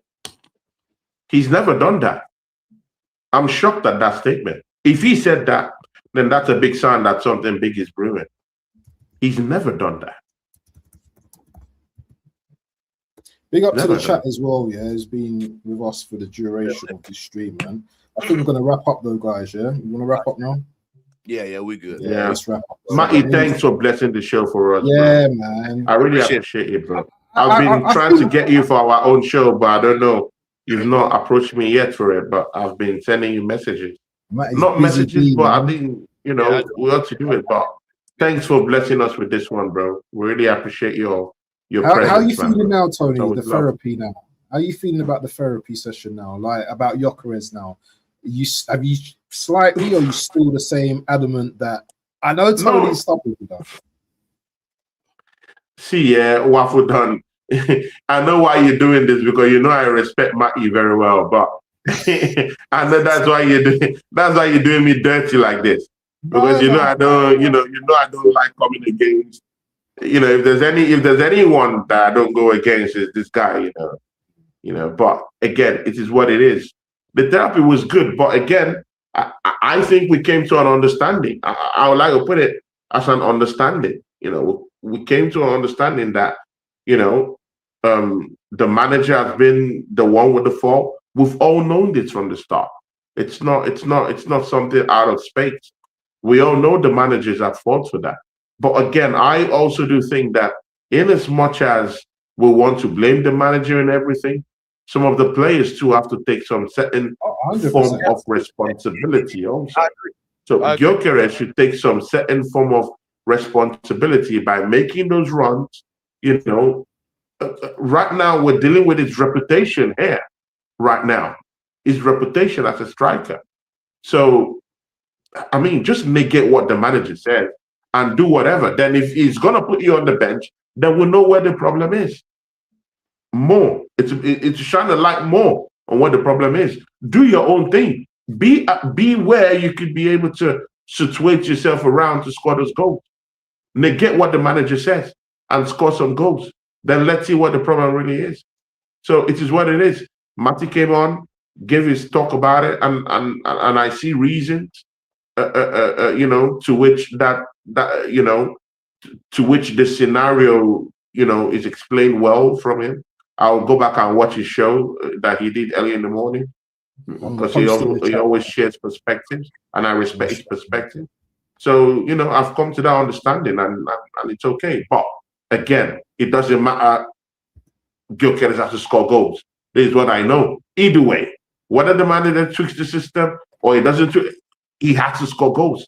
Because if we don't have goals, the big blue sharks are waiting for us to gazum that, that chance, and they will be up before we play our game, against Everton. Also, so it's what it is. Better keep an eye on these players when we start getting towards March, April, because they're going to be in the back of their minds thinking about that World Cup. Oh, Matty, man, isn't there ever a scenario where we can just be thinking about winning? Yeah, not going into tackles. Look at your captain. I showed you this morning. Captain, Matty, you broke this table now, Matty, bro. That's true. I totally didn't even think about that, bro. Watch the captain. Matty, that's true, bro. Captain, you think your captain is not? No, you think the captain? You think he ain't going to the World Cup? In no way been to the World Cup since I was 10 years old, 10 or 11, however old I was when it was 94. Captain's gonna be like, I ain't doing that. I ain't going near him. I ain't tackling him. My days, bro. That's legit facts, bro. What Matty just said, legit facts, bro. I've totally not even come to terms with it. That's true, man. You watch the Declan Rice, man. Declan Rice will never forgive this manager if he don't get to the World Cup this year. Because see, what you have to understand is that the World Cup is not guaranteed. Your place in the national team is not guaranteed. World Cups come every 4 years. Everybody don't make it. Think about the players that was at the last World Cup. There's nowhere near. Look at Sterling. Remember how good Sterling did that 1 year? Look at him now. Don't take much. Don't take much, man. we got. Go on, man. I'll just say this: we have to have something to show it up. And I keep telling y'all, we have to have this Carabao Cup in hand for these players to really say, you know what, let's give it a shot. Let's see what we can do. If these players are starting to see the writing on the wall that we're headed in the same direction later in the season like we've done before, what you said, Tony, may very well rear its ugly head.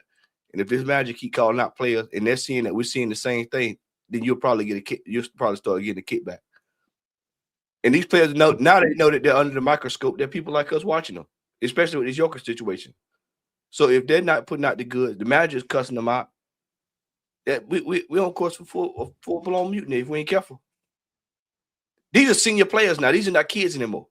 23, 24, 25, 26, 27, 28. These are full blown young men. And look at soccer. I told y'all this morning on my channel. Soccer starting to develop a little bit of a mean streak. You just watch. You watch. What's this question from the assembled? Just quickly, just round this off, because it's gonna be nearly 3 hours. I need to get out of here. We're gonna go over to Jez after this as well. So just do, I don't know, waffle, Tony, Ray, do whatever you want, man. Do you know what I'm saying? Would you say, or Tony and Abs Raid, would you say it would be fair that if we don't win the title of Champions League, a Blunderman keeps his job, the Cronkies are the problem? 100%. If they're still on board with this manager after that, then all heads need to turn to say, look, you know what? This management, they accept it. But I'm going to give them the benefit of the doubt since Joshua came out at the beginning of the year and said that he expects trophies. And he's hired a sporting director. So I'm going to give him the benefit of the doubt.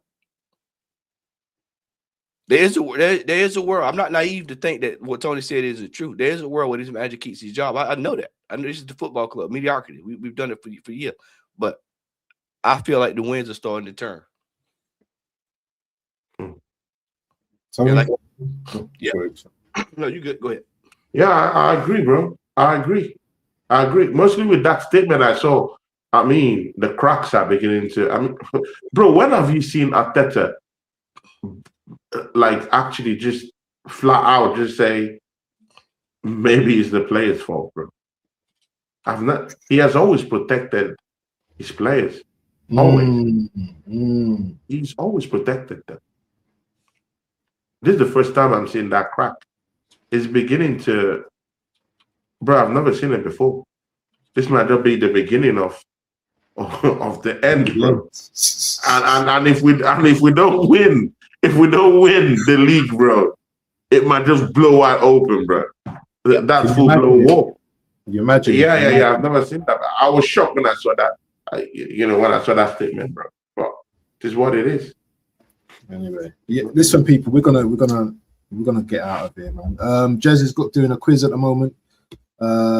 Sure, that's going to be a bit of fun as well. So, people, head on to Jez and get involved in the quiz. I'm sure you guys, some of you oldies in the chat, are going to have quite a bit of knowledge of Arsenal. Make sure you get involved and make sure you like the stream and all of that. Anyway, people, big ups to everyone, and we are out. Peace. Peace, people.